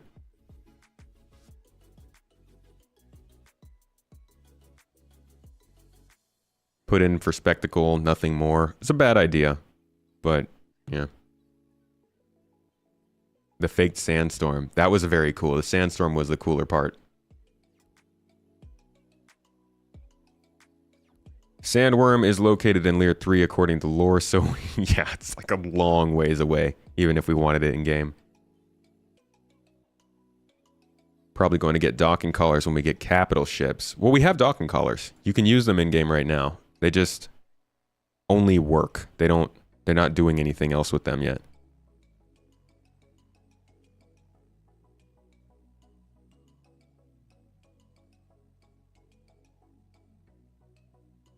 An obvious wink to SF fans. I don't know who SF would be there. I always thought it was a wink to the Dune folks. All right, here's more talk. This is actually talking a little bit from the perspective of Montreal. So something big happened in, I want to say it was April of 2020. No, December of 2020, maybe. Oh, science fiction, duh. They opened a new studio in Montreal. Okay, they kind of co-opted Turbulent. I think they bought out part of Turbulent and essentially became partners in development on Star Citizen. Turbulent is the team that's been working on Spectrum. They worked on the website at first. They started to work on persistent entity streaming and server meshing after a while. And they also have a locations team. When I say this locations team is the cream of the crop, folks, I'm talking about the cream. It's good stuff. They do fantastic work. They have worked on derelict locations, derelict ships, medical clinics, all kinds of stuff, hospitals, stuff that all came in right on time when it was supposed to, even before expected at times. And it's always done pretty well. And it's been introduced with things like missions and other functionality. So Montreal generally, when they get their hands on stuff, does a good job. And this is kind of their first introduction to the first work they were going to do for the company when they were brought on, which was more diversifying of space stations. The goal for them is to build up a solution that's really oriented around layouts. Our first proof of concept is space station. So how can we help the workflow for the space station for artists and designers to build them more quickly? The second phase will be looking into developing rules in Houdini so that the Houdini can actually generate layouts and for those layouts to be then edited by a person, and at least on the space station and maybe then in some caverns or locations like that, that we can actually give more gameplay to the player without sacrificing any terms of quality. The thing is, like, even on the design side, like the way Star Citizen is developed is truly unique. There's really no competition that I can think of here in Montreal that offers an opportunity like that to really craft and focus on, well, I guess you said it best, Pierre, like kick-ass mandates and just like deliver that and then move on to the next and expand and keep growing like that. So that was a very quick soundbite. Here's a little bit more, though, talking about kind of the stuff they were doing.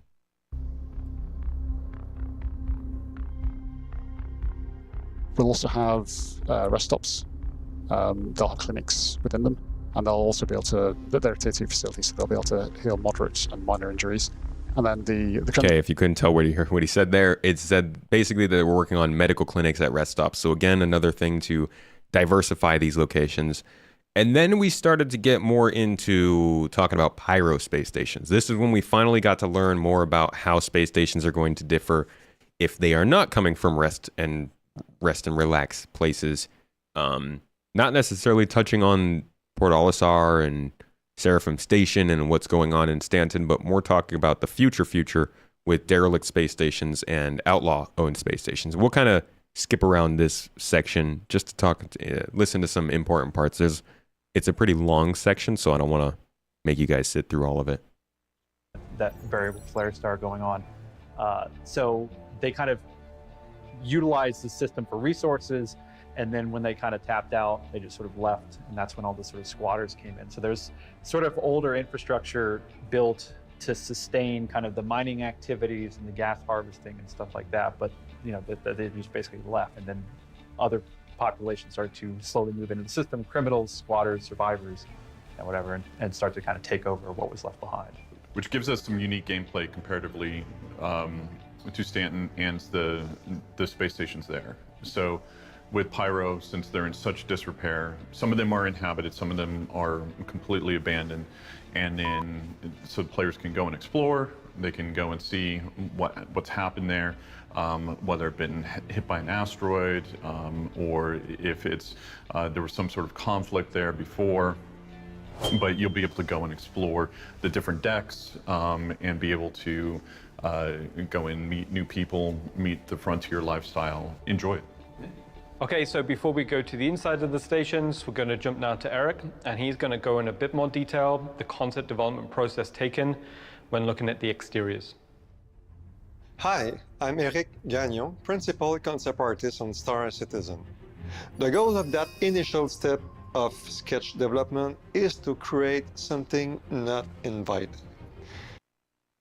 or official paint job. All right, we're gonna skip over the concept stuff and go straight to the interiors just to see what they have to say about that. Because I don't know how to cut up this content or concept art talk for you, to be honest.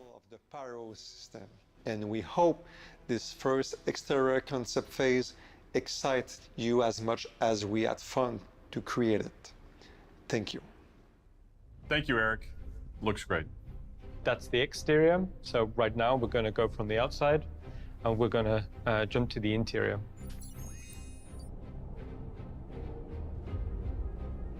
Before we really started exploring anything, one of the core concepts that was discussing as a group was the idea of power and the idea of heat.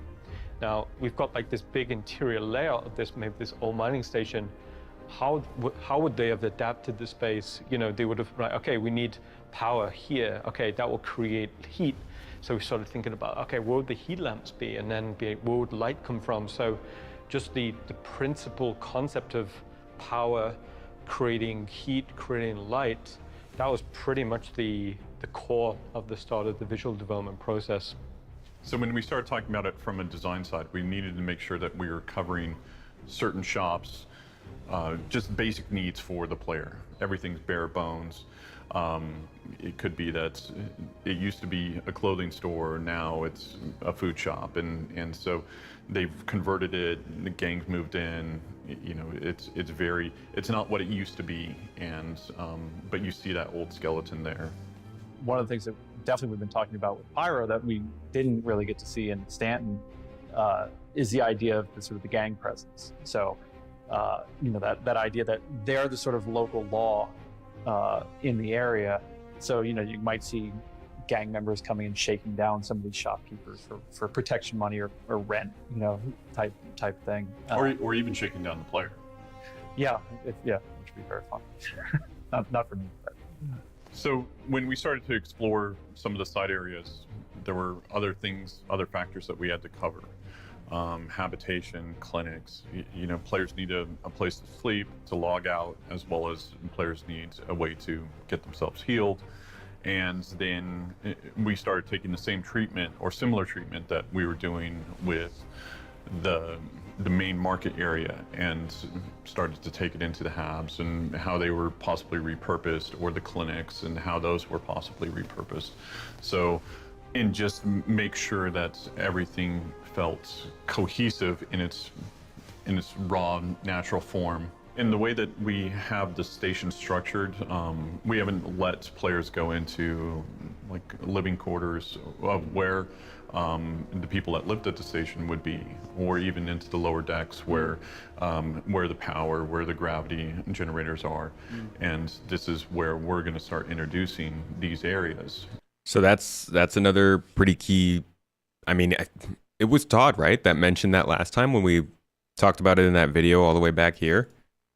Pretty sure it was Todd Pappy who was mentioning like maintenance areas and other stuff that we would need to access. Hold on. Putting out would have those there. Some of them would be able to be accessed. Some of them wouldn't be able to be accessed. 3 sections, like 3.7, 3.8. We're trying to build those 3 sections. And so every station that we'd be putting out would have those there. Some of them would be able to be accessed, some of them wouldn't be able to be accessed, you know, but they would still technically be there. And so that allows us to have parity across the board. So if we do something where it's a station that's living and breathing and working, you know, just think of it like a building from what we had on 3.5, 3.4 kind of thing. What we're working towards in the future is building out the space station so it has, you know, let's say maintenance area or gravity room, power room, so on and so forth. So like all these. Or even into the lower decks where the power, where the gravity generators are. And this is where they're consistent with a lot of these things. Like, the plan is definitely there for these space stations to have more spaces, and that's how they talk about landing zones too. You see these doors that have been sectioned off and put in different places. Those are just placeholder. Eventually, that is supposed to be requiring maintenance, requiring missions, or or something else to happen. So they've got those planned out, and it sounds like that's kind of coming with these new versions of space stations in Pyro, which means maybe they would then have to retroactively go back and add them into the space stations in Stanton, which I think we all are expecting anyway, since there are no abandoned stations in Stanton as it is. We're going to start introducing these areas, and it opens up new opportunities for the players to go explore and do new things. But it's also areas that the gang might want to protect. Yeah, it offers a lot of possibilities for mission content, you know, whether it's actually maybe working for the gang itself or other kind of little small things you could do inside there to really kind of, yeah, drive you deep into the bowels of this thing. Okay, so that's a little look at the insides of the stations, but now we'll jump to Christian, and Christian's going to take us on a little bit of a deeper dive into the concept development process of the inside of the stations.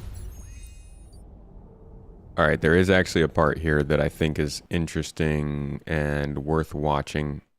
So it just kind of shows us how these stations are different.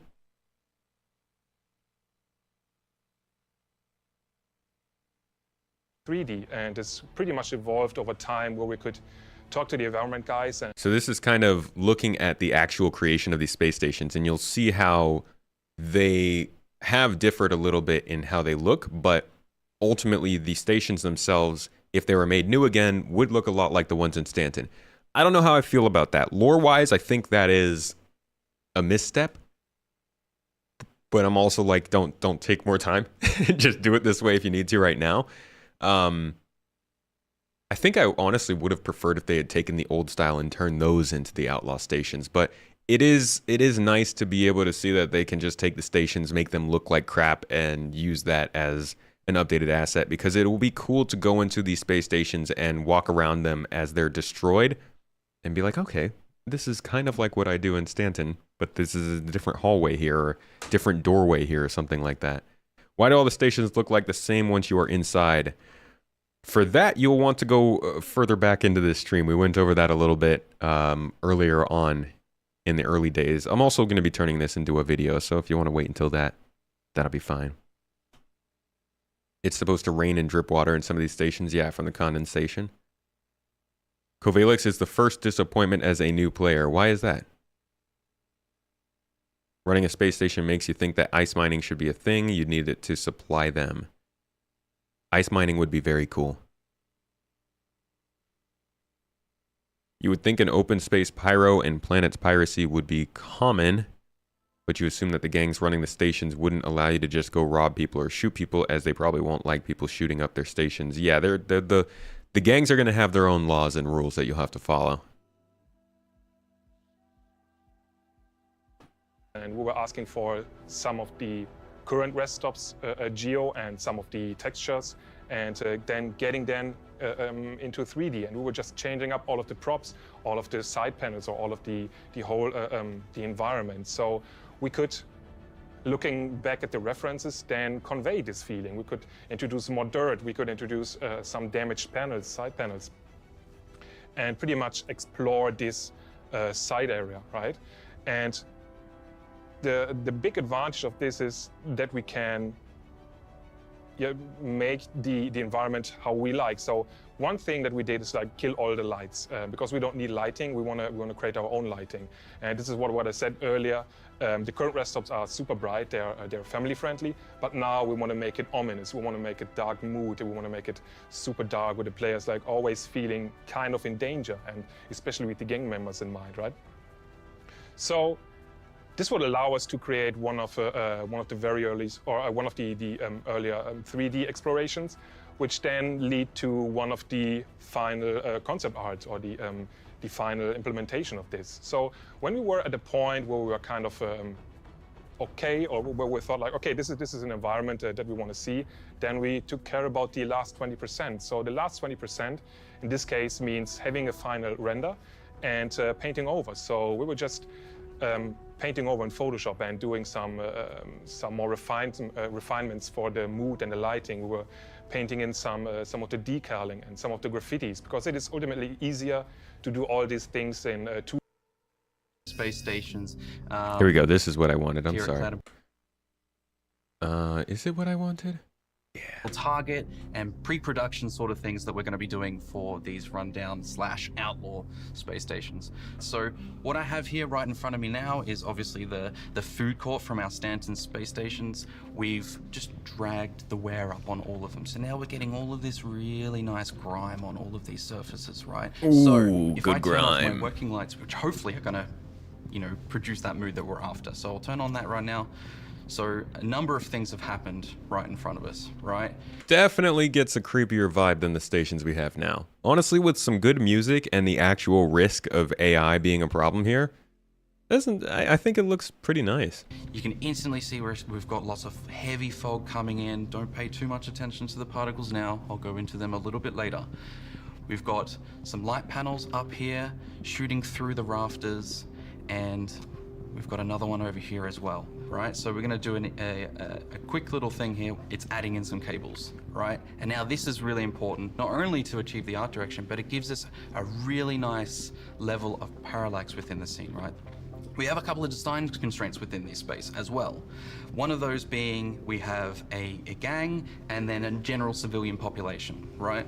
Now, one of the things that we wanted to do in terms of that design in this particular space was separate it out in like a kind of class type system, right? So we're going to start to explore some of the requirements of that.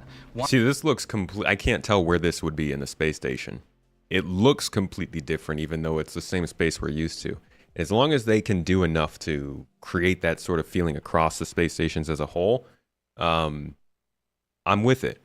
Just got to work in the lore to explain why there are rest and relax stations in Pyro.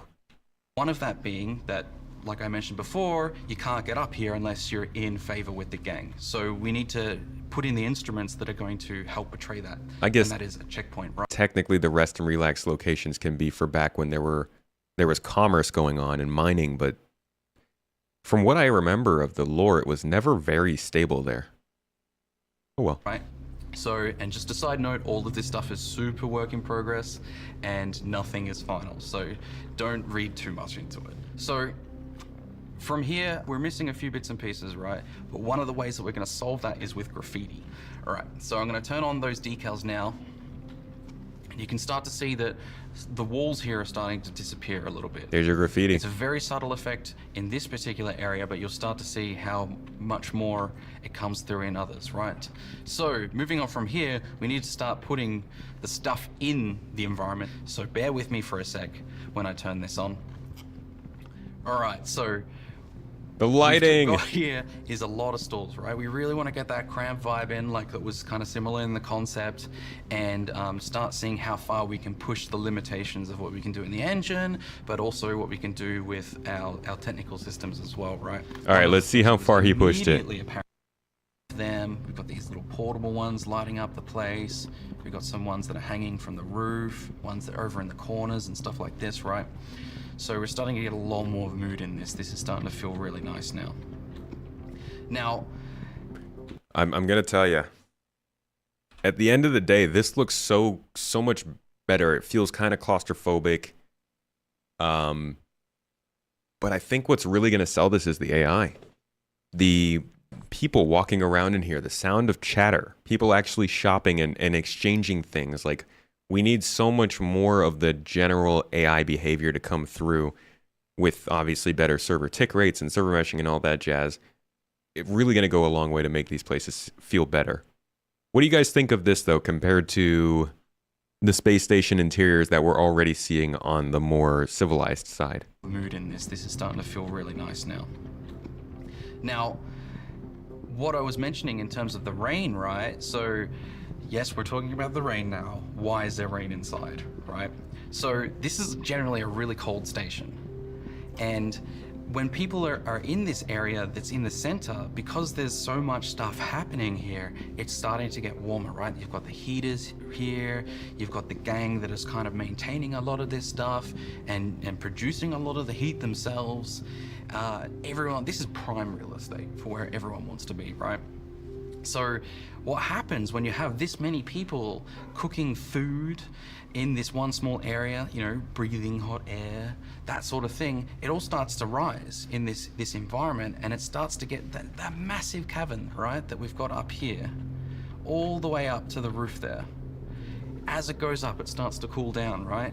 And we start to get precipitation inside. That's so gross. And even That is so freaking gross. in many instances, we start to get a little bit of ice coming through as well.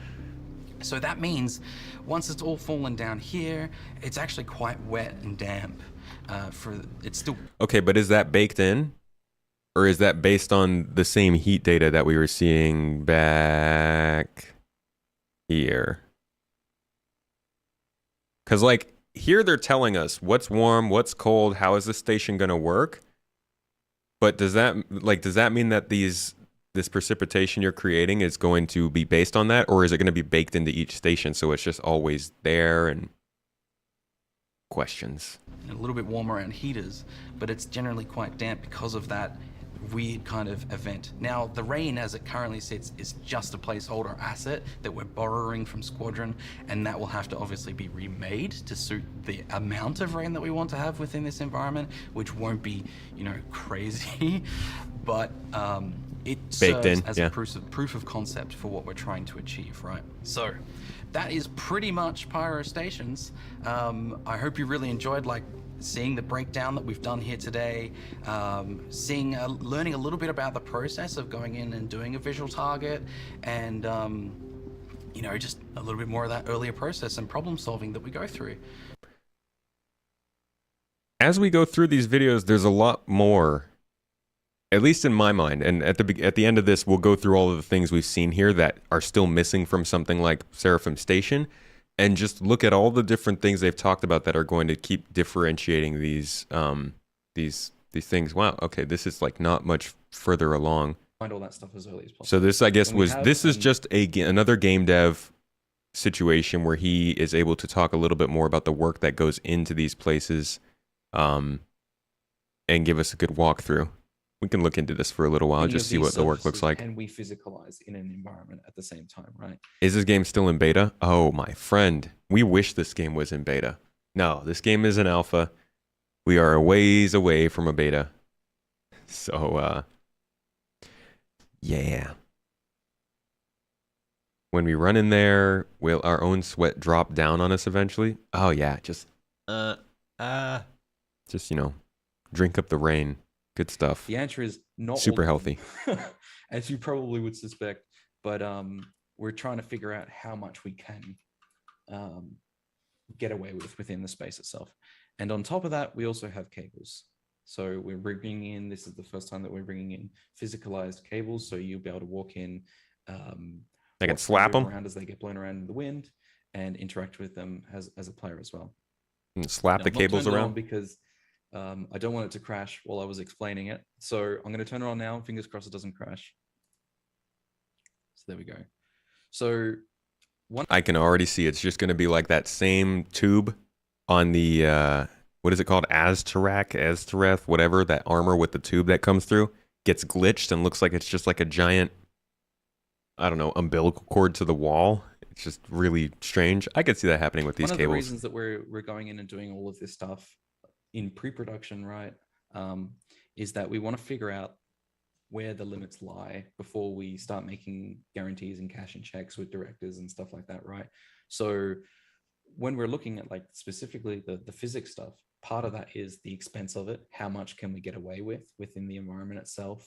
And also just the general stability of it within the environment, right? So as you can see in the center top screen, the cable here is not behaving itself very well.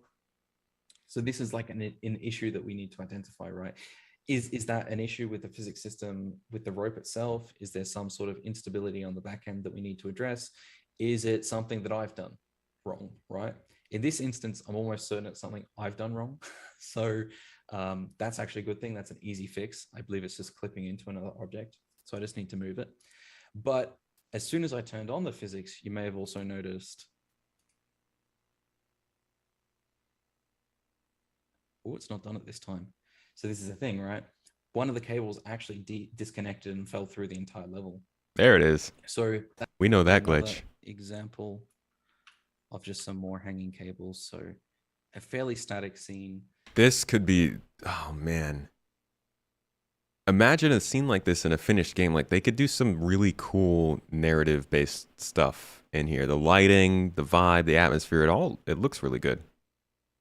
But what else? It just helps significantly. Like, even though it's such a small part of the environment, just adding in that little bit of movement Hey, Caro. is really good. We also have another bit of a cloth barrier back here that if these guys weren't sitting down here being lazy, might. Oh, Freedom Fox. This video is from like a year and a half ago. This isn't anything new. Give us a demo, but they're not in this instance.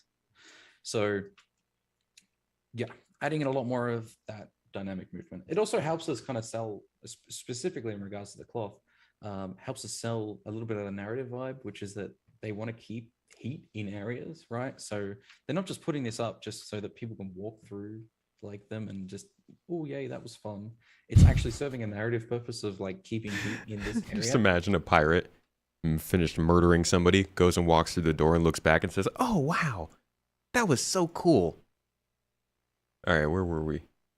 Tools time. Okay, wow, did it really take this long? So throughout all this time, we were talking about the procedural location generator. That was what they were using to build space stations and outposts and cities and stuff. But eventually they got a new tool working that they were working on for a while called Mighty Bridge. And the idea behind Mighty Bridge is it allows them to take third-party software that's outside of their game editor, and link it into the game editor so that you don't have to go and make a base in this software and then close that software and open the game editor and have it render into the game editor and realize something was wrong and then go back to the software and work on that again. This is part of why locations have started to come out a little bit faster over the last couple of years, but ultimately it's a big part of allowing them to just build modular sites much faster in the game engine, you know, speed up their process. So here is where they kind of introduced us to this tool. It was about this time last year, a little bit earlier than this time last year, so I'm guessing we're still starting to just see the benefits of that come in. But here's some explanation they give towards Mighty Bridge. One recent example of a tool we developed is the Mighty Bridge. Mighty Bridge is a plugin for the game editor that link the game editor to any other software. Right now, the main usage is to be able to work in Houdini and have some effects directly in editor. With the Mighty Bridge, the communication is done in two-way direction. It can send information and ask stuff to Houdini, for example, and Houdini, while doing the computation, is able to say, okay, you want to place a cave here? Give me all the objects in this 50 meters radius so that I can adapt the recipe and then send back the result. And with other technology, you don't have that two-way communication, so it's also help us doing more complex recipe and adapt the content to the game level. The reason why the Mighty Bridge is important is there's a lot of technical resources and knowledge in all kinds of amazing tools, like, as I mentioned before, Houdini. And by providing a way that artists can interact with the editor from the tools that they know and love and have learned to use over many, many years, they can make more easily the stuff that they want. There's no time in between of like thinking about the logistics of everything. It just like does it for you. We made the Mighty Bridge thinking about the future so that if we want to use other technology, we can plug them into the editor using it. And for example, if we want to use Blender or 3ds Max or Maya or Substance Designer, for example, that we are using, but if we want to plug them into the editor, we could use Mighty Bridge to do that. Tools programming is core to whoever interacts with anything to make content. I've been working in the industry for 15 years. I never... Just want to mention one of the things that he said there, that this is super important for letting people use the tools that they're used to. I think that's got to be one of the best things it could possibly do, because one of the challenges they have with this game is onboarding people. You bring people in to work for this game, and maybe they came from developing Gears of War or Battlefield or Cyberpunk, right? All of those games use different engines. All of those engines have things that are different from CryEngine, which is what this originally came from, and obviously major difference from StarEngine, what it eventually turned into. So trying to teach people how to use the engine is, I don't want to say money lost, but it's money used, right? You have to onboard somebody for 2 months on how to make something in your game engine using the tools that you've made. You lose 2 months of progress that they could be working on stuff. You're spending money trying to keep the documentation together, trying to keep the program not having any glitches so that it doesn't cause people problems, trying to make it more efficient, make it faster. All these things just to make sure that the people who are building your game can build the game easily. And I think making a way for people to be able to come into your company, work on your software, and still use the stuff that they came from. Like imagine, I guess it's kind of like how social media apps let you like transfer stuff over. It's like how smartphones will let you bring over all of your old apps into that smartphone and like translate it all over because you don't want to take that time. It seems really important, and I hope that they continue to highlight the advantages of this when they move on from things like Houdini, which is what they've mostly focused on in this video. Fact, Turbulent saved SC development. Is this a big part of Turbulent stuff? They've done a lot of very good work. It's an investment in a person, yeah. You'd love bases if we no longer have hangars. It would be cool to have a place to hang our hangar stuff. It would be. Persistent hangars would be a nice start towards that at least. Lasted for 1 year. What? Did I say lasted for 1 year?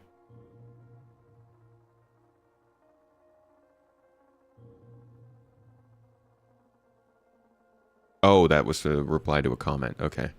Always expensive to train and retain folks in the long run. You don't want to fire or lay off anyone.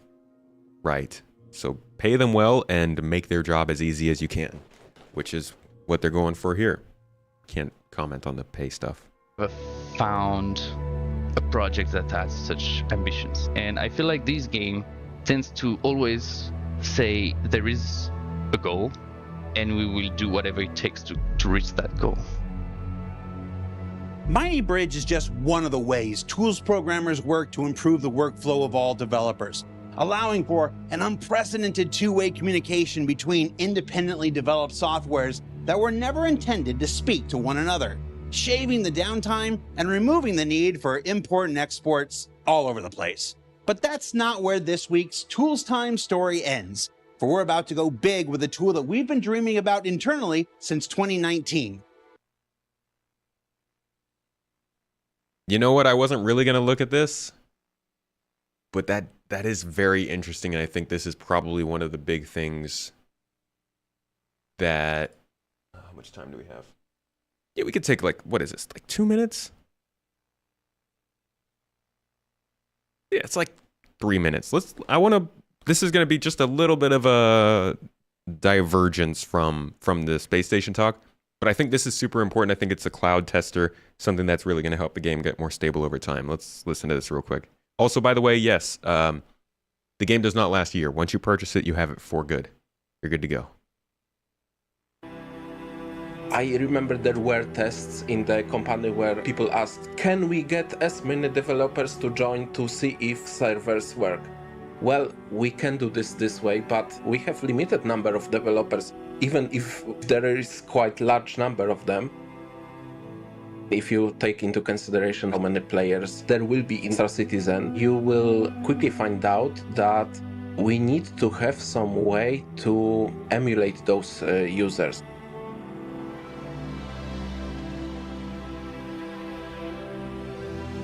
The idea was created like 4 years ago. The first iteration was that you can go to the developer machines, install the software, and one person could simulate that traffic using those machines. Then came the next iteration of this idea, where we wanted to move that to the actual cloud. Right now, Cloud Test Launcher allows us to create machines on the fly when we need them, launch multiple clients on those machines, and simulate actual traffic. It actually launches a Star Citizen client, connects to the servers, and creates a very realistic testing scenario. Because you can say that there is network traffic, you can say that those players even if they are emulated, they are actually doing something in Star Citizen just like a normal connected client would. So this is quite a big deal. As you know, we are going to introduce server meshing, and to be able to do that, we need to have reliable testing methods. And Cloud Test Launcher is one of those methods. For example, say that a client should go into a ship and fly somewhere, maybe through a jump point, which would involve switching servers and so on.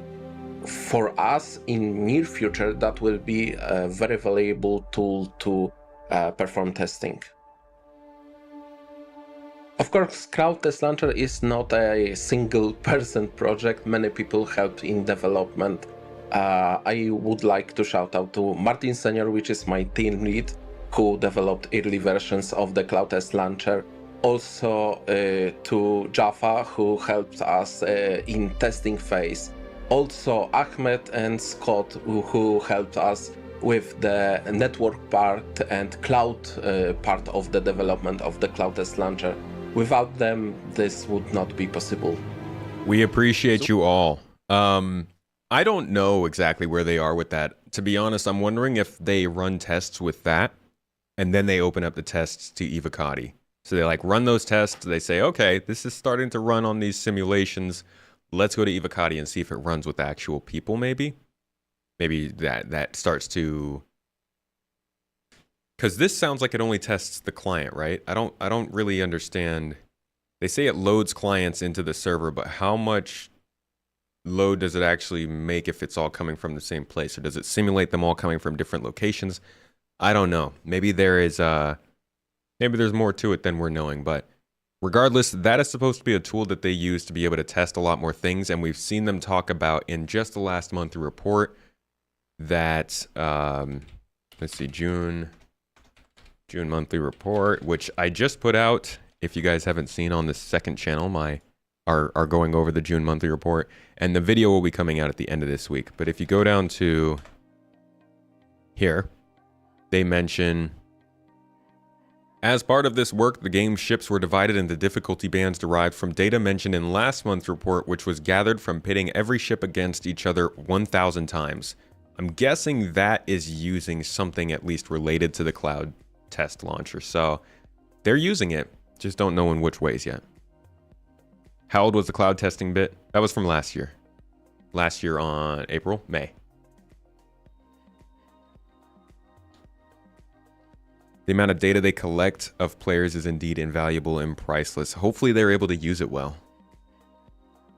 Can't test the whole variety of system configurations, so that's where you need help from players as well. Okay. You saw a video where someone stole an NPC hammerhead and the AI in the turrets would shoot at your targeted ship. That's pretty cool. Okay, here's another change they made. This was around last year's time. Very, very short mention, but something that obviously has caused a lot of sadness in a lot of people. Adding additional hangar exteriors for rest stops, enabling the addition of more small and medium hangars for ships to these locations, and the ability to summon and store a greater variety of spacecraft along the way. And so that's probably in part because they need to instance hangars to load in ships in an immersive way, and they can't just have them popping up on pads, but it's also because pad ramming was a problem for the entire history of Star Citizen. A great way to ruin somebody's day would just be to have a ship fly it into somebody else's ship while they're landed and blow them up. I wish it wasn't a reality. I wish there were defenses against it, but for the most part, it seems they are assigning hangars now as your alternative. And you're right, pads aren't gone, but ships won't spawn on pads anymore, and stations won't guide you towards pads. Now, we don't know if that's going to move or change in the future, but it is something that exists with space stations now, and it has changed the way they've designed space stations to get around it. I'm wondering if they're going to do the same thing with facilities on the ground, with outposts, have spawning pads or landing pads that are covered by doors or maybe recessed into the ground. As of right now, though, that is kind of what they're aiming for. The only people that dislike the removal of open pads are pad rammers. I like open pads. I think it's cool to watch ships land and take off from pads. It'd be nice if maybe we could land on pads and then get recessed into the hangar instead of just landing in the hangar, but that again would take a lot of refactors. NPCs do more pad ramming than players these days. Well, NPCs, they hate us. They hate us because they ain't us, you know?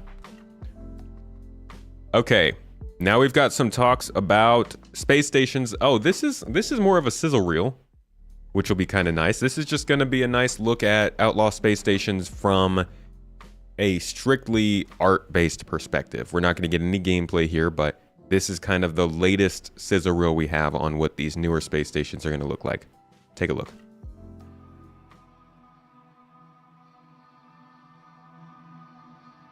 Yeah, that's right. The space stations are on the ground. No, they're getting outposts here too.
So that's just kind of sizzle. I really like this last shot though. Oh, just went way too far back. This last shot, because you can see like the little shanty towns that have grown up on the outside of space stations where they don't have enough places for people to live. I do hope that a mission requires you to go here to like interview somebody or talk to somebody or just like be there to get something. Cool little spot. But yeah, outlaws are slops. What do you know? Don't pay for civil services. Suddenly your space isn't so civil. How come we never see security on foot outside? I don't know. That's a good question. I guess they just feel everything is very secure on foot.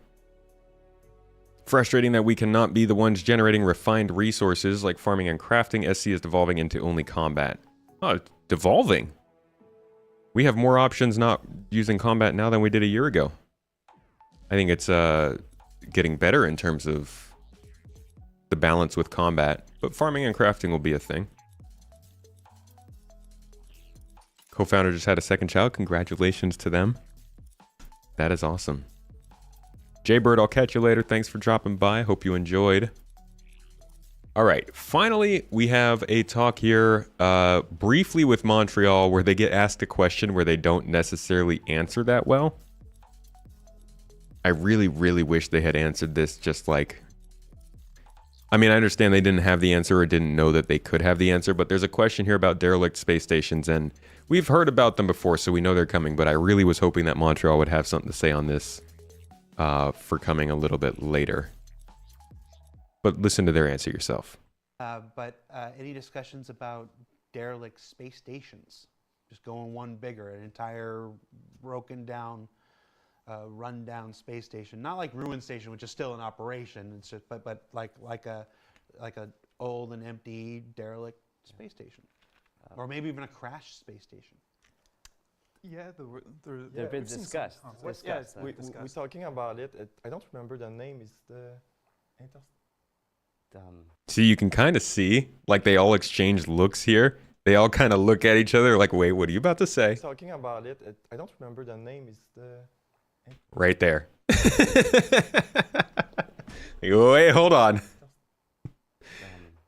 What's the name of the big star system? I don't remember. Standing? No, Ben it's the Lesnick, big, he's still around.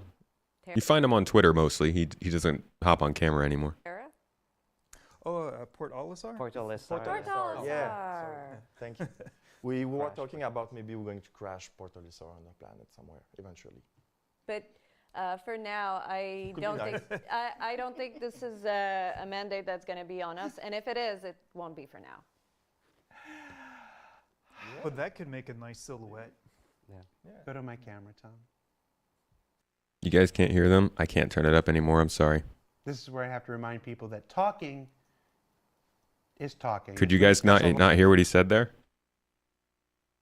Turn up your volumes for this part. Talking about Port Olisar? Port Olisar. Port Olisar. Yeah. Sorry. Thank you. We were talking about maybe we're going to crash Port Olisar on a planet somewhere eventually. But for now, I Could be don't nice. think I don't think this is a mandate that's going to be on us. And if it is, it won't be for now. But that could make a nice silhouette. Go to my camera, Tom. Well, I'm sorry about the volume, guys. I can't do anything more there. It's at max volume here and in my ears. But basically, we're talking about Port Olisar, crashing it somewhere, and basically using that as an in-lore way to send off from it. And I believe, actually, I said that was last, but we did have one more talk about Port Olisar here with Seraphim Station. So let's listen to what they were saying here. And bring it up to... That's loud enough, right? I just blew your ears. I'm sorry. I can't do much here. I am dealing with volume options that CIG picked. So I will turn on captions and hope for the best. Sorry, guys. Speed.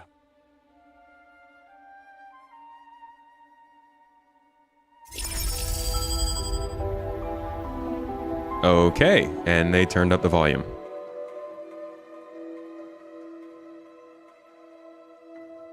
Seraphim Station is the official name for what we've been calling Olisar 2.0 internally for quite a while now.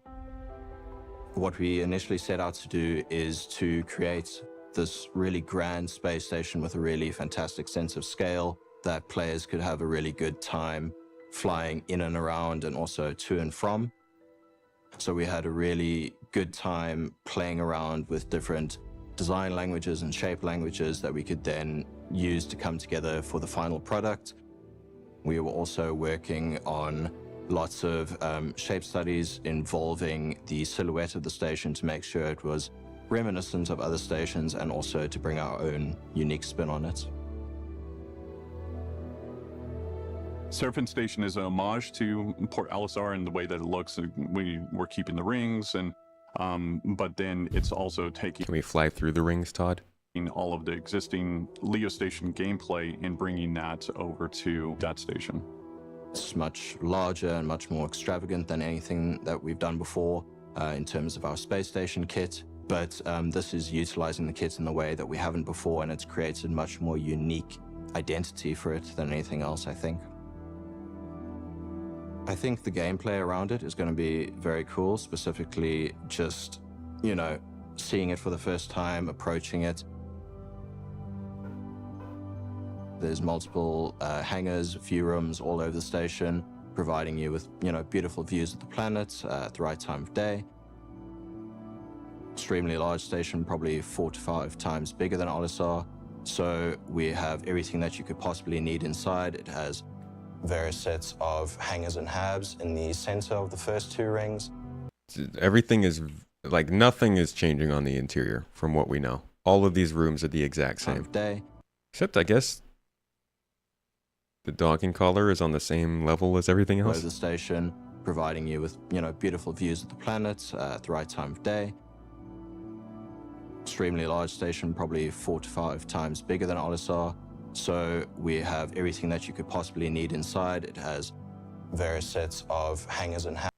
It's the same stuff. Like, let's see, somebody told me I could go back. There we go. So, like, this is the exact same room as from the other stations. We're not getting that diversity that they've been talking about all this time with this station. It's just not happening. And it's not going to happen for a while, I think. But I do think it will happen. This will probably have high-tech styling similar to Orison at some point. And habs in the center of the first 2 rings, and those are going to be where players are going to be landing their ships, collecting their ships, and the general gameplay that occurs over there. Then towards the back end of the ship, we have the cargo area, which is going to incorporate that gameplay as well. So this is how we sort of mixed and matched all of these together to create something a little bit more unique. We also have docking tubes and everything else that players could need to traverse along this big structure. Has the medical clinic areas, it has cargo, everything there that's needed to support all of our careers that are being developed and growing. The whole need for the station was that we're trying to have a focus on and introduce bounty gameplay into each station as much as we can. So each station also has a security dock integrated into it as well. That is going to be where all of the bounty gameplay is going to be happening, and you're going to be directed towards that. I don't know how I feel about this yet. Sven, you mentioned that it feels a little tacked on. It makes sense that you're going to the security dock for bounties, but it almost feels like there should be a special hangar on the security dock for bounty hunting specifically. Because wouldn't it be a little bit weird if you just had multiple people walking down this stretch of landing pads with different bounties? I don't know. That might be a bit nitpicky. So it will be the replacement, so to speak, for Olisar. Olisar is not going anywhere. We know what a historical thing it is for the players. We will pay proper homage to it later. We were trying to find ways to basically send it off. Obviously, I think if we did a new space station and just renamed it Port Olisar, the old Port Olisar that they loved then just goes away completely. But basically, for right now, we need to remove it, and then we'll be putting in Seraphim Station in its place, and then in the future, we'll talk about what we're going to do with Port Olisar. So, what we're going to do with Port Olisar. That brings us to kind of the point of this video. Port Olisar, I think, embodies the entirety of how space stations have changed from 2018 when we were first getting them in the PU, at least in 3.0, to now, 2023, where we're kind of in the middle of fleshing them out. So they've added cargo decks, they've added docking ports, medical facilities, shops, and I guess the larger interiors. Really, that's what we've gotten over that time added to space stations. It's not much, and to be honest, I would hope that they would do something rather unique with this station, but now that we kind of realize that the stations are being built in waves, first we've got these utilitarian stations, food courts, yeah, but They already had some food there. No, I guess there were no restaurants there. Just little things you could get. But since they are building them in stages with these utilitarian ones in Stanton and now the outlaw ones in Pyro, we'll probably end up getting something like high tech in Terra. Maybe we'll see Henoism in Castra. Possibly we will see some Streamline in Nyx, or maybe some more colonialism in Nyx. But clearly they're coming in waves. And Seraphim Station is the end of the wave that we're currently in. This feels like they are closing out utilitarian style. They've got it figured out. They are caught up in terms of gameplay systems. They've got security deck, food, docking, like everything that we have been introduced to in terms of gameplay has been added to this station. I don't know what they're going to do with Olisar, though. They say that they want to keep it in the game, but I don't see how they could keep it and still need to add all of those services onto it, which makes me think that whenever it does come back, it will probably just be a monument, a crash, or some kind of an event. I think the perfect thing they could do is make whatever space station start in Terra, which I imagine is going to be at least one of the starting locations for this game years down the line, and call it Port Olisar. It would be so poetic, in my opinion, if the station that people were starting on when the game finally launched was the same station that people were starting on when the PU first launched, all the way back in 2015. I think that'd be a really cool way to do it, but who knows what they're going to do. For the future, though, we're seeing different styles, different styling, different types of stores and branding, upkeep levels. We're seeing stations that are only going to be for fuel, some stations that will be probably just for bounty hunting. We're seeing derelict space stations that will occur in Pyro and probably also in Stanton. Outlaw space stations that I think we will see in places like Stanton as well. At some point, Grimhex will have to be replaced, and it will likely be replaced by an outlaw space station that has asteroids incorporated into it. But all of these types of things we've looked at are going to end up in Stanton in some way at some time. And right now we are just sitting in a pool of monotony when it comes to space stations. I don't think this is how they're going to be for much longer. Next couple years, maybe. It's going to end up like Covalix Station. That would be kind of cool as a little derelict somewhere in Stanton. We still need things they've mentioned like office sections, maintenance sections, power sections, gravity. Yeah, so that's all I think going to start coming with that next wave. Once we get engineering, we start to see more stuff that makes sense in a space station. Right now, you look at a space station, it's massive. You get inside, it's small. There's just not reasons to be going around in those stations. And I think they need to focus on building more of that stuff out with some of the places you're talking about.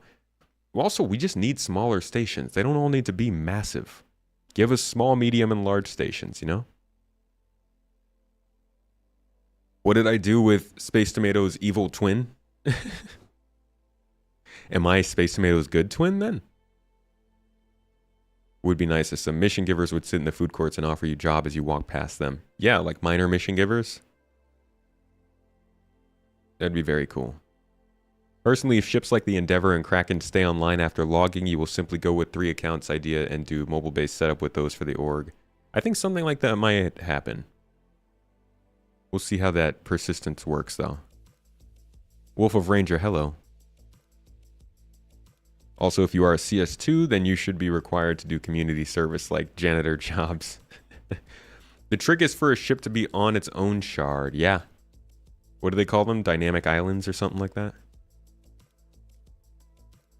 Earlier we had fueling stations, but they were removed for now anyway. Right, and during this we actually went over that. They talk about specific fueling stations and building out archetypes based on functions, kind of like how refinery stations look a lot different, cargo stations look a lot different, maybe refueling stations will look different, maybe security stations. Well, I mean, we've already seen Korea security station looks a bit different. It is bespoke, but I'm sure they will differentiate for that.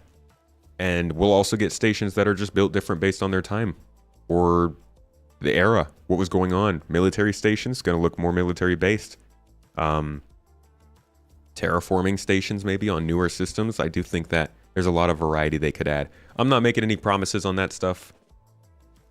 the last, let's say, minute of stuff I've said is more speculation, but there are clearly a lot of changes on the way for this.